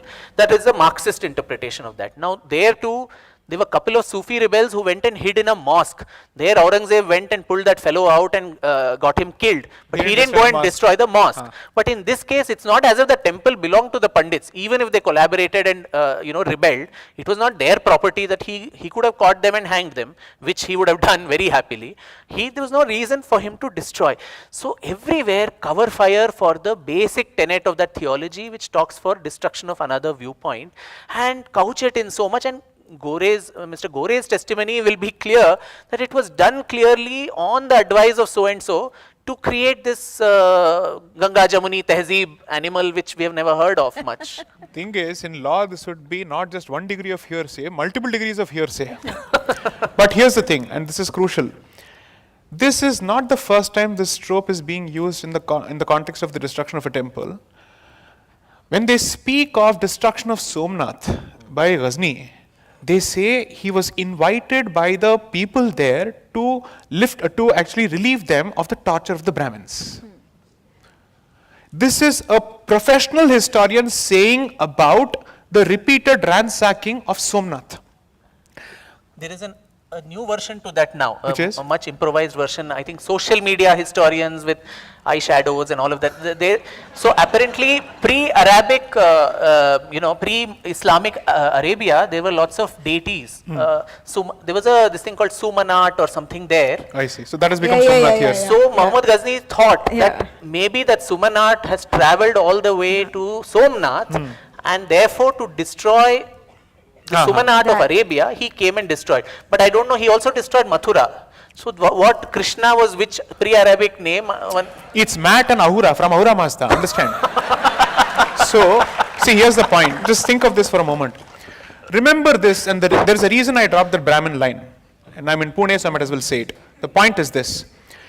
The Brahmin is typically presented as the villain in Marxist historiography across the board to justify all sorts of horrendous crimes against the Hindu community and to justify conversions. That's been their strategy. I just missed out on the section 5 angle. I'll just explain that that's very crucial. Yeah. So, section 5 says that the Places of Worship Act is not applicable to Ram Janambhoomi dispute. So, which means when the judgment is being delivered in the context of Ram Janambhoomi, you shouldn't expect any discussion on the Places of Worship Act at all. Yeah. Because it is irrelevant to it. True. I think 10 paragraphs from paragraph 85 onwards speaks of why Places of Worship Act is a crucial piece of legislation to protect secularism of the Indian Constitution. In a judgment relating to a dispute to which the legislation does not apply, why did somebody feel the need to discuss and defend the Places of Worship Act? Because the idea was, एक मंदिर दे रहे हैं, बाकी के दरवाजे बंद कर रहे हैं, आप चुप बैठो. That is the message that was being sent. Yeah. Fortunately, again, constitutional morality protects me because the law says, if an issue is irrelevant to the dispute at hand, any discussion by the court on that issue is not legally binding. Okay. Which means we get to say, this was obiter dicta, which means it is extraneous observation that is not relevant to the central dispute at hand. Therefore, even if it is delivered by 5 judges of this court as part of the Ram Janambhoomi verdict, it shall not come in the way of the challenge to the Places of Worship Act. The other argument being, if the challenge needs to be even, let's say, mounted in the first place. Okay. Okay. So look at how historians say something. Then there is cover fire provided through, let's say, through verdicts, which basically says that this is how we will defend the legislation, so that this doesn't pave the way for future litigation on these aspects. So please understand this. Which brings me to the next question, and I think we all 3 of us at least are agreed on this, that there should be no cap on only this much and no further. Correct. Yes. But my question to you is that I believe that every temple which has been turned into a mosque or a church needs to be reclaimed. But the point is, there is no one figure that right now can be quoted and said that this is the figure. So one is, how do we come to that survey? How do we decide? Right. Secondly, how do we decide the order of priority, and how do we go about it? My There's question a is very more about simple way the for it. modality of it. There are and three this is a ways. question for both of you. There are three ways, and I think I've discussed this before. The first thing is, one of the first things that the government should have done before it promulgated this legislation was to undertake a law commission report to find out how many places are contested places, how many claims are outstanding. That was never done. Okay. Therefore, the period from 91 to now should be discounted as part of this entire process, because we have to say, ever since you put this law in place, people have abandoned their claims, or at least they have not been allowed to present it. So prior to 91, how many such outstanding disputes were pending? First question. Second, when Ram Janmabhoomi was being contested, nobody asked, "Kaun iski ladai ladega?" People formed their own groups, and then others joined the entire movement. That is how this should happen, which is to say, if it is my Kul Devta place, we will fight. There are people who will do it.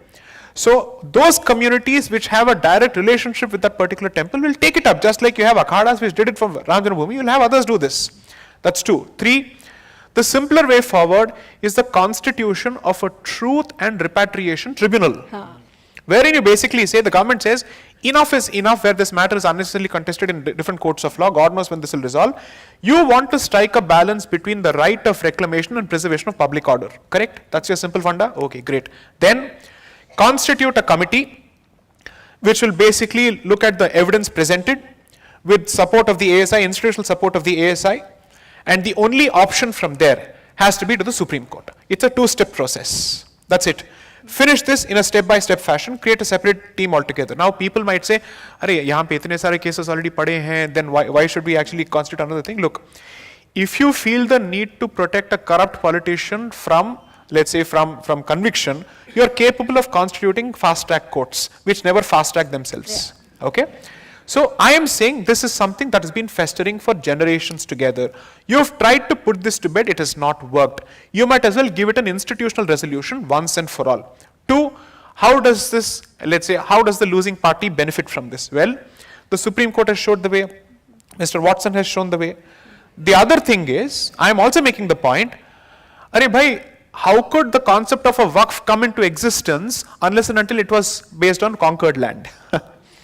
The fact that you have so much of land, actually the bulk of it is those lands which belong to the temple, because it's not just the temple that was occupied, but all the related lands. So the common aspect of both Kashi and Ayodhya is that when the waqf records were looked at for the purposes of Babri, they would find that there was a handwritten interpolation with respect to the waqf being created in the context of Ayodhya. Arey, ye kaise ho gaya? How is this suddenly handwritten? And this comes at a later point of time, because there are periods until when there is no such record in the waqf record whatsoever. The Mutawalli, who is supposed to be the record keeper, has no such record. Out of the blue it comes about after the litigation has started. Once the litigation started, actual manuscripts authored in Arabic and Persian went missing in multiple seminaries across the country, because whitewashing happens in two layers. Arabic or Farsi to Urdu, Urdu to English is the second level of whitewashing. Okay, by which time once it reaches English, the process of secularization is complete. So this is exactly how evidence has been tampered across the board. So I would say this tribunal must have the right of access to institutions across the board so that nothing goes missing. It is possible for this to happen because you have to realize ultimately this issue falls within the exclusive domain of the government of India, which is the union government.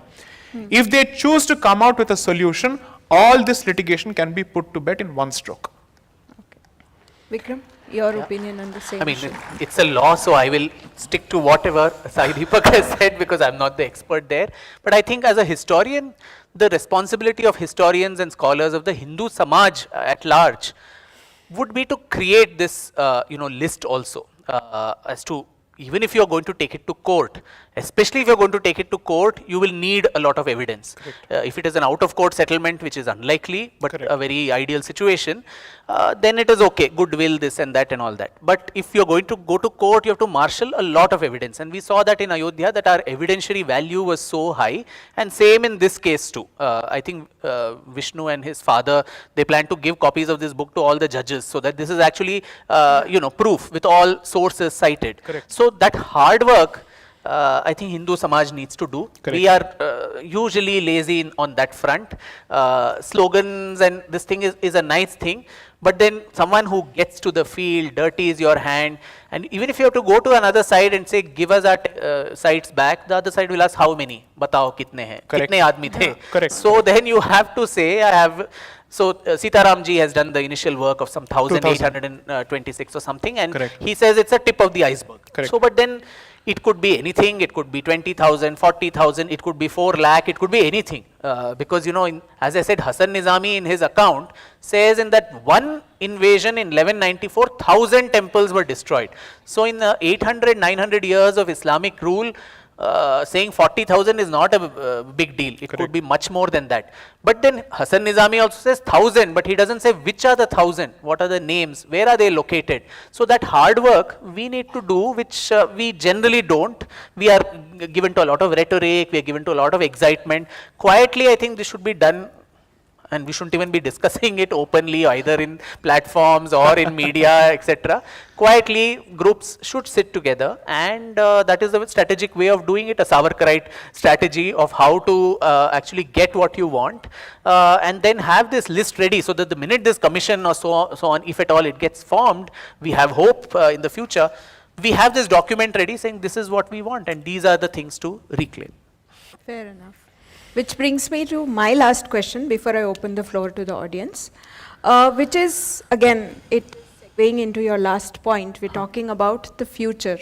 And I agree that Hindu society as a whole needs to do a lot more work in documenting, in doing the historical field research.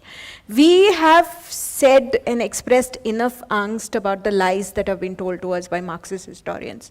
Now, that is done and dusted. What is the way forward? The only way to counter it is by writing books like you have written or Sai has written, which are meticulously researched and which break down the propaganda. So how do we encourage younger scholars to get into this field and not just write emotional WhatsApp messages or emotional Facebook posts, but do well-documented, meticulously researched books? Correct. That's an excellent question, Shefali, and I think I always emphasize on this that the only alternative to distorted history is alternative scholarship, and we have to invest in that. It is a lot of hard work. Those of us who do this research, we know that it is not an easy task to dirty your hands, to face the backlash. That is another thing, that's okay. Correct. But just the task is so laborious. So in that, a small step that at least I have taken is this Foundation for Indian Historical and Cultural Research, thank you, which does exactly what you said, foster new scholarship in Indian history. And I'm not disparaging the social media battles or screenshots and all that. That has its own place, to counter on a real-time basis and so on. But social media is very ephemeral. Tomorrow YouTube may shut down, or Twitter became X may be banned or something, then all your evidence will just go down. And in non-left circles, our best pastime is to have one panel or session on Marxist distortion of Indian history, and then have this voodoo doll, and then keep putting pins to Romila Thapar, Irfan Habib, D.N. Jha, this, that. But we just don't realize that time has passed. Yeah. I mean, Arun Shourie, in Eminent Historians, he has already documented all this 30 years ago, 25 years ago, where he has debunked them. And they have debunked themselves in the Ayodhya, case, where even someone like Irfan Habib, the kind of lies that on that Vishnu Hari inscription that fell from the structure, Meenakshi Jainji's book talks in detail how the kind of testimonies they gave in court. It's a saga in itself. It's more colorful than Bishambarji's fairy tale. They say we got all our evidence from Times of India articles, whereas the VHP is giving you documents and documents of Puranic and Persian literature and all of that. We were asked by somebody. It's fascinating. So that ship has passed where we keep on criticizing. I think the time for action has come now, where you can say, let's remove Romila Thapar's books on ancient India. But what do you substitute it with? Even to this day, we have not had a alternative ancient India history or medieval Indian history and so on. Even now, universities have those as the textbooks. For UPSC preparation, these are the textbooks. So unless somebody does this back-end work to give this new knowledge, and jnanam paramam balam, there is nothing more supreme than knowledge, this, just talking about it will not help. So in the foundation, two things that we plan to do. One is, of course, give out fellowships to aspiring scholars, young scholars across India, with the idea that for 1 year you'll be given a substantial amount of money to foster that research. And the ask is, at the end of it, you should come out with a publish-worthy manuscript, which will be published. So every year, if 5, 6, 7 books come out, just imagine in 10 years, there'll be an entire supply chain of about 100 new books that will come. And these books can then go and replace all those other toxic, literature which has already existed. The other is, the foundation also hopes to take on proactive research on certain historical themes which are of importance contemporarily, and we are planning to seed that in educational universities, institutions. So a pilot project which we're going to start maybe from June or so is on the rise and fall of Buddhism in India, which is, I think, very important to know, because so that every time we start claiming this, someone doesn't say a stupa is sitting somewhere under something. So, but for that too, and we're seeding it very, thinkingly in Nalanda University, which better place to have that. But importantly, like I mentioned earlier, the knowledge of the classical languages is important in this. Otherwise, it's just regurgitating what is already existing. So a Sanskrit scholar, a Prakrit, Pali scholar, an archaeologist, a geologist, and a modern historian, we plan to sit together. It's an experiment. We've not tried it earlier. We'll see how it goes. We'll sit together, try to arrive, go to the primary source, see what the primary source says, and based on that, draw conclusions. That could be journal articles, it could be books, it could be whatever. But one needs to start that churn somewhere, to only then, I think, one can ensure that over a period of time. Otherwise, till then we can also keep blaming the government. They have, and in 10 years we haven't had any change to the history textbooks, which is very, very sad. We've had HRD ministers who say not a word has been changed, as if it's a matter of pride. It should be a matter of shame. But let it be. Let us not keep on being negative, talking. Government has other priorities. Let us at least produce this parallelly, and once it is produced, maybe it's easy for them to say, "Acha, chalo, isko add kar do in the syllabus, make that the part of the UPSC training or something." So that hard work, that research, I think what Savarkar did in 1907, 06-07, when he went to London, sat in the British Library, used those records to write that seminal book on 1857, calling it the first war of Indian independence. We need more Savarkars today, who can actually use that history for our civilizational battles. We have never given importance to history, unfortunately, and all our civilizational battles, other than law, the only other problematic area, and even the legal cases are based on historical problems. Correct. So unless we put our history stable in order, which the other side has very assiduously done, because they know that is the core essence of identity, of civilization, everything. So you manipulate that, the game is over. But we have not done that. And even our Sanskrit Pandits and others, they've never used their Sanskrit knowledge for historical research. Only on Vyakarana Shastra, which is all great. I mean, in its own place, it's great. But why not use that knowledge also for historical research? All our history lies in those texts. And if you're using English translations, you are limiting your worldview to just 200, 250 years for a 5,000-year civilization, 6,000-year-old civilization. It's a very narrow pinhole to see that whole scenery with. So I think this is one small attempt. I really don't know how it will work, and especially in Pune, especially in a city which actually, you have the Bhandarkar Institute, you've had the Nationalist School of Historiography coming from your city. Correct. When James Mill came up with his diatribe against Indian history, it was scholars from this city who wrote anonymous letters saying the first Hindu, the second Hindu, to debunk everything that he said, and in some way that laid the foundations for this so-called Nationalist School of Historiography, Rajwade, Bhandarkar, all these people. So I think in Pune, and with your help, scholarly, monetary, that, so many multiple ways of help, or just patronage and encouragement, and then dissemination of that information through social media channels and all of that, Pune Samvad, these platforms, I think that is the only way forward if we have to win this battle from a very, scholastic and a bauddhic, kind of a direction. To all the young budding historians in this hall, there is a book in Pune waiting to happen, waiting for Punneshwar. if any of you are willing to take up the challenge.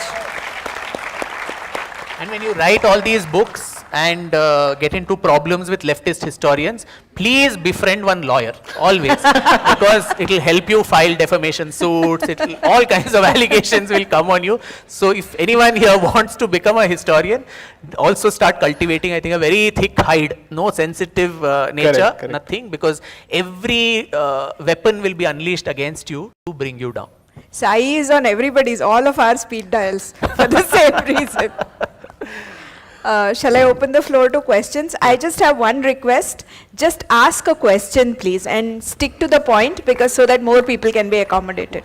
In the interest of time, we really have to do just 2 questions, because the speakers have been so generous with their talk. And first, let's give them a big round of applause once again. It really felt like we are a part of a conversation in Shefali's drawing room, and it was as fluid and as conversational as it could get. So thank you, all 3 of you, for such a wonderful evening for the audience. One question from this side, one question from that side. From the left and Yes, right. democratic. Can I go ahead with the question? Yes, please. Yes, first of all, grateful to be here and being these interesting times. I'm Rohit from Pune. So like it was spoken that there are 40,000 or more temples who need such attention across the country. So do we need to have a think tank, like you people are there, a strategic group who will guide the temples across the country? It could be in very remote places also. So how do we go ahead? Like for example, Punneshwar. See, one of the things that I've tried to say, or at least share with organizations which operate in different societies or different cities, is that if you want to occupy the same space as other organizations, you're constantly hoping to reinvent the wheel. The one space which actually does not have too much of competition and where there is a dearth of talent is actually research, as he rightly said. Perhaps the only point that I would add is that the state can play 2 roles. One is, it is its job to incentivize something that a private interest will not. So the state's job is to be a loss-making machine by default, in fact, where there is no return of direct investment that is actually expected. So that can happen. 2, considering that there is a huge audience which is consuming this entire work, clearly the atmospherics are ready, the audience is ready to consume this through textbooks. So when the society puts together the repository of knowledge, the megaphone or the state shall create the multiplier effect by putting it through textbooks. Now what I would suggest is, when there are research, let's say organizations, which put together the material and the rest of the society starts building pressure on the state saying, why are you still not mainstreaming this after years of being in power? What is your excuse today? Because today you can't say that there is no repository, there is no scholarship, there is no primary scholarship. All of that is done and dusted, at least in some areas. So I would believe that thinking elite groups of each city should take it upon themselves to actually show the way in terms of cultural leadership. Allow me to say this, even if it sounds elitist or classist. Even in the realm of culture, the Pareto principle works, which is 20 people actually lead and do the work, the rest of the 80 people typically follow. Okay? The idea, therefore, according to me, is not to convert an entire city. I always look for strategic intervention in those parts of the society which can, let's say, create an example for others to follow. See, let's look at it this way. If everybody could be a Savarkar, we wouldn't have a problem, right? The point is, what do you do for those who are not built in the Savarkar mold in terms of spine, but have effectively the scholarship that is needed? Because aptitude has to meet spine in these areas. You cannot survive this battleground without actually having spine. According to me, 60% is subject matter knowledge, 40% is patience to withstand the nonsense that comes your way. And the patience to sit through absolute mediocrity when they keep on saying the same thing over and over again. Okay? Maafinama likha. Absolutely, maafinama likh diya. That's how they keep writing. So what I'm trying to say is, to address this, perhaps the city's financial elite, the money back, so to speak, I would request them, please go back to the original contributions of the Vaishya community, where it was their entire job to come out with endowments to support scholars. Okay? Temples where the path from which this would be funneled previously, I go back to my pet topic, but independent of that, until that happens, I think it falls upon the city's intelligence here to identify this and start incentivizing this. Otherwise, it remains a storm in a teacup, where it is fantastic for us to discuss this in these sessions, but it has to go beyond the air-conditioned atmosphere and it has to reach the masses, which means primary scholarship can be in English. From there, where does it go? It has to come out in local languages. What is the point of it otherwise? Right? It has to reach the masses, because ultimately, the voting masses, their minds are the tools of weaponization in the hands of these historians. Don't think that Marxist historians operate only in the English-speaking circles. Hindi, everywhere these guys are there. So what is written in textbooks by them is ultimately converted into pamphlets, which goes to places like Bastar. Remember that. So you have to be able to look at catering to different segments of the population, but it starts from core primary research-based hardcore scholarship. That is the way to start it. So if this has to happen, I would only request those who have been abundantly blessed with Lakshmi to support Saraswati. Last question, please. Someone from this side, I'm so sorry. No, also the left. Please, yeah, you can ask, and then one question from this side. Sir, you can ask. I think your mic isn't working. According to British records, say Shivaji's Sardar told British, his master goal is to free Kashi, Mathura, and Ayodhya. Number one. Number two, you talk about researchers Savarkar. Other part of Savarkar, active part Savarkar, Babarao Savarkar offered 1 lakh rupees to destroy Kashi Vishwanath Mosque. Can you come to the question, sir? Because I think people are. Question is that how about if you get a more than 400 seat, you can amend the Constitution of 1991 law. I agree. I agree. But this question should be directed at someone else. I agree. I've been saying this. Most of our litigations are unnecessary. The government can do a lot. I agree with you. There is no quarrel there. Last question, I think. Yeah, hello. A request to the volunteer, only one question, last one please, on this one side. question. Ask Yeah. the lady. My question Then is give it to, her, Yeah, please, Please give it to the lady. Give it to her, yeah. 33%. Exactly 33. No discrimination, both sides are represented, So so. 3 people asked, 1 person's a girl. So, yeah. Yes, ma'am, please. Sorry, it's a Vampati Hello? conspiracy. Am I audible? Yeah. So I'm really grateful here to hear you all. So my question is, you have both the authors that you have mentioned so many barbaric incidents in the book. So I just wanted to know your thought process, how you bring yourself back after reading everything, how you come back to the point, how do you come back to the reality. Just wanted to know your thought process so that we can also imbibe that in us. I wish there was an easy answer to that. It leaves you terribly disturbed. I must say, as Sai Deepak mentioned, those 6 months of research and writing, I think my dark circles went outside the spectacles, because lack of sleep, even in my dreams I was seeing some Shivalinga, some dilapidated structures. It really takes a toll. It's not easy to do that. I think in my case what has worked is a very deep spiritual anchorage. Spiritual practices which works for me. Nobody to prescribe the same thing to everyone, but I think a historian or anybody chronicling history is called upon to become a moral eunuch, which is very difficult after so much of immersion in that particular subject. Obviously it riles you up, but while you are committing it to print, you are asked to take a distance and emotionally state facts as it is. And so there I think the larger message of what Kalhana had said about history itself, itihasa, the very word itihasa, it thus happened. So let it be a dry catalogue of events and facts, but the other aspect of itihasa, dharmartha kama mokshanam upadesha samanvitam kathayuktam puravrittam itihasata chakshmate. The kathayuktam, in a very story format, Puravrittam, the narratives of the past, told to you in a story format, in the achievement of the 4 Purusharthas of Dharma, Artha, Kama and Moksha. But importantly, it should also have a didactic element to it, an Upadesha Samanvitam, moral fabric, right, wrong, all of that. Itihasa Tachakshmate, that is called history, which it in turn is, it thus happened. So I think that needs to be a larger, template. There has to be storytelling, there has to be an adherence to facts, and there has to be a societal message also.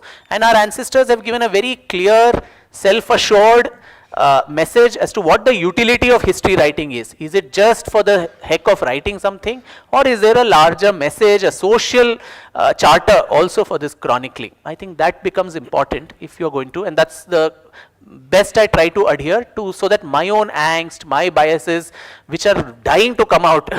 So there is this introduction page where I let loose. It takes about 10-15 pages where all the bile, all the thing is vomited out. But then in the rest of the book, it is just as if, you're sitting from the outside and looking at Kashi's temples being broken to smithereens, the Shivalinga being pounded and put on the steps of masjids and all of that, which is the sad responsibility that is put on a historian's shoulder. Fortunately, I am not a historian, so I don't need to play the game of neutrality. The only thing is, I still fall back on facts only from a strategic perspective to deprive the other side of an argument. I look at it from a litigator's perspective. Two, when I wrote the second book, the final chapter of it was on the Mopla riots. I have a picture for every chapter, so the picture for that is the Mopla sword, the Mopla knife in fact. Because I wanted this to be a stark reminder to people of Kerala and everybody else as to what is it that has happened to their ancestors in the past, barely a century ago. I finished it at 2 a.m. on 20th of June 2022. And by the time I was done with it, I broke down. But the one thing that I've learned to do with time is never allow this anger to dissipate. Never ever allow it to dissipate. And never let it become omnipotent ventilation. Or rather, I'm so sorry, impotent ventilation. Let it become omnipotent ventilation. Because the point is, you need to know how to use, there is no better weapon than anger according to me, provided you know how to channel it exactly. It can be just, let's say a tube light, or it can be a beam of laser. So how you choose to channel it and how you choose to summon it at will when you need to make an impact, that I think is the trick, apart from of course spiritual mooring. So one of the things that you're expected is, of course, there's a thick skin, 100% yes. But remember one thing, what you're seeing or what you're going through is not even a fraction of what people have already seen. Absolutely. And you have the benefit of telling their stories and yours today. Be grateful, count your blessings, but you have to be a part Kshatriya when you actually get into this for you to undertake this activity. There is no other option. I would only tell people one thing. In a narrative war, every forum, every medium has its job. It has its own place. But the strongest weapon always is your ability to marshal facts, your ability to articulate, which comes with a lot of hard work.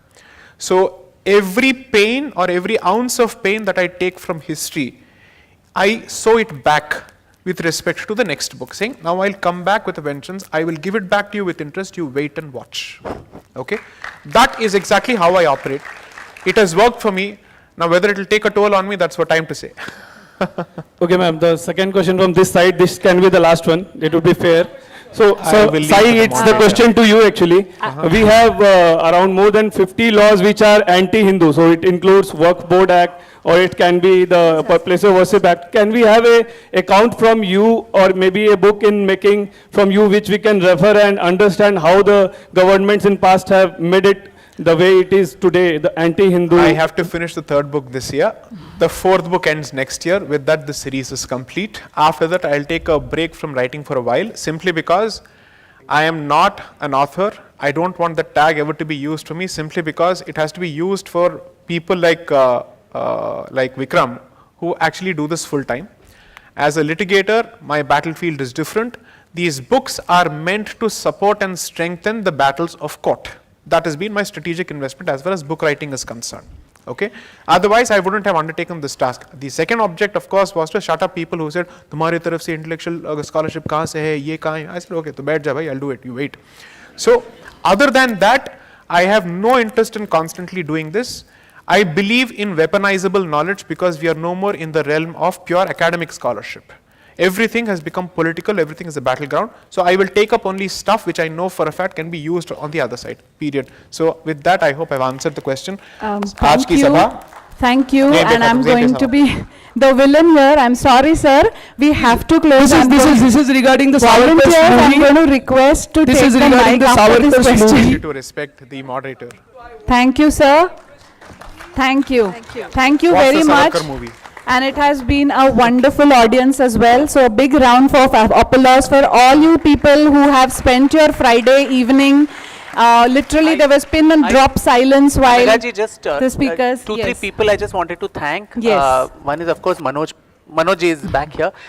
He and his entire team, I think they've been so passionately involved in putting this together. It's not been an easy task for them. So extremely thankful to them and my friend Pushkar Lele, who's there. Dr. Pushkar is an amazing Hindustani vocalist and someone who also helped immensely in putting this evening together, along with of course all of you. Thank you so much for coming here to share my joy on this very, very significant occasion. Thank you. And there is, as you all know, the book, the sale of the book is going outside, and there's also going to be a signing by the author. I'm going to request all of you to do this very peacefully and in a very disciplined manner. I request the volunteers to be a little hard in doing this. With this, I sign off, and I'm going to invite Mr. Manohar Dapkara for a quick and official vote of thanks. I hope you have a good evening, a peaceful and a happy weekend, and I hope Dr. Sampath's book will keep you reading. Thank you. सभी 2 minute के लिए बैठ जाएंगे. जय श्री राम. हर हर हर हर. आज के कार्यक्रम के लिए मुख्यतः मंच पर व्यासपीठ पर विराजमान श्री साईं दीपक जी, श्री विक्रम जी, श्री शेफाली जी, तीनों ने हमें जो समय दिया, ये सभी एक इनका बिजी शेड्यूल है, बिजी लाइफ है, और जिस स्पष्टता, विचारों की स्पष्टता से उन्होंने विचार रखे, ये सब चीज़ें हम सभी को इनसे हमारे लिए अनुकरणीय है. जैसा विक्रम जी और साईं दीपक जी ने कहा, हमें ज्ञान का भी अर्जन करना है और बल का भी करना है, और सोकाल जो सेक्युलरिज्म है उसका चोला उखाड़ फेंकना है. जिस क्लैरिटी से आप लोग बोल रहे हैं, हमें उसी क्लैरिटी से समाज में जाके इस बात को रखना है. यही टेक अवे हम यहाँ से लेंगे. पुस्तक को पढ़ेंगे भी, 50 लोगों को ये स्टोरी सुनाएंगे भी. तो इसी के साथ हम जाएंगे. साथ में मैं आज आभारी हूँ आप सभी का, साथ में पुलिस प्रशासन जिन्होंने हमारा कार्यक्रम में परवानगी दी, पुणे महानगर पालिका, ऑडियंस जो आप सभी 4 बजे से बैठे हैं. मैं देख रहा था यहाँ कई लोग 4 बजे से आकर बैठे हैं, कहीं बाहर सांगली कोल्हापुर से आए हैं, उन सभी का अभिवादन. प्रबोधन मंच, पुणे संवाद, प्रभा खेतान फाउंडेशन से Ehsaas women of Pune, Prabha foundation, Shri Sujata ji Sabnis वो भी यहाँ हैं, उनका भी अभिवादन. और सभी कार्यकर्ता जिन्होंने इस कार्यक्रम में सहयोग किया, राष्ट्रीय स्वयंसेवक संघ के भी कई कार्यकर्ता इसमें बैकग्राउंड में इन्वॉल्व हैं, जिन्होंने व्यवस्था का सब जिम्मेदारी देखी है, उन सभी का भी बहुत बहुत अभिवादन. भविष्य में हम ऐसे जनजागरण के कार्यक्रम करते रहेंगे. मैं आग्रह करूं, मैं तो श्री विक्रम जी से आग्रह करूंगा, क्योंकि एक नारा चला था एक समय में, कोटि कोटि हिंदू जन का हम ज्वार उठाकर मानेंगे, सौगंध राम की खाते हैं, हम मंदिर वहीं बनाएंगे. इस बार हम सौगंध महादेव की खाते हैं, हम मंदिर वहीं बनाएंगे. और इसके लिए हमें अब 30 साल या 500 साल नहीं रुकना है, आने वाले 1-2 साल में ही कर रहना है. तो हमें ज्ञान से भी तैयार रहना और जरूरत पड़ी तो शक्ति से भी तैयार रहना है. अयोध्या केवल ज्ञान से नहीं बना, शक्ति भी लगी थी, हमें याद होना चाहिए, नहीं तो सुप्रीम कोर्ट में 30 साल और फैसला नहीं होता. तो इस सब का हम संज्ञान लेंगे. वैसे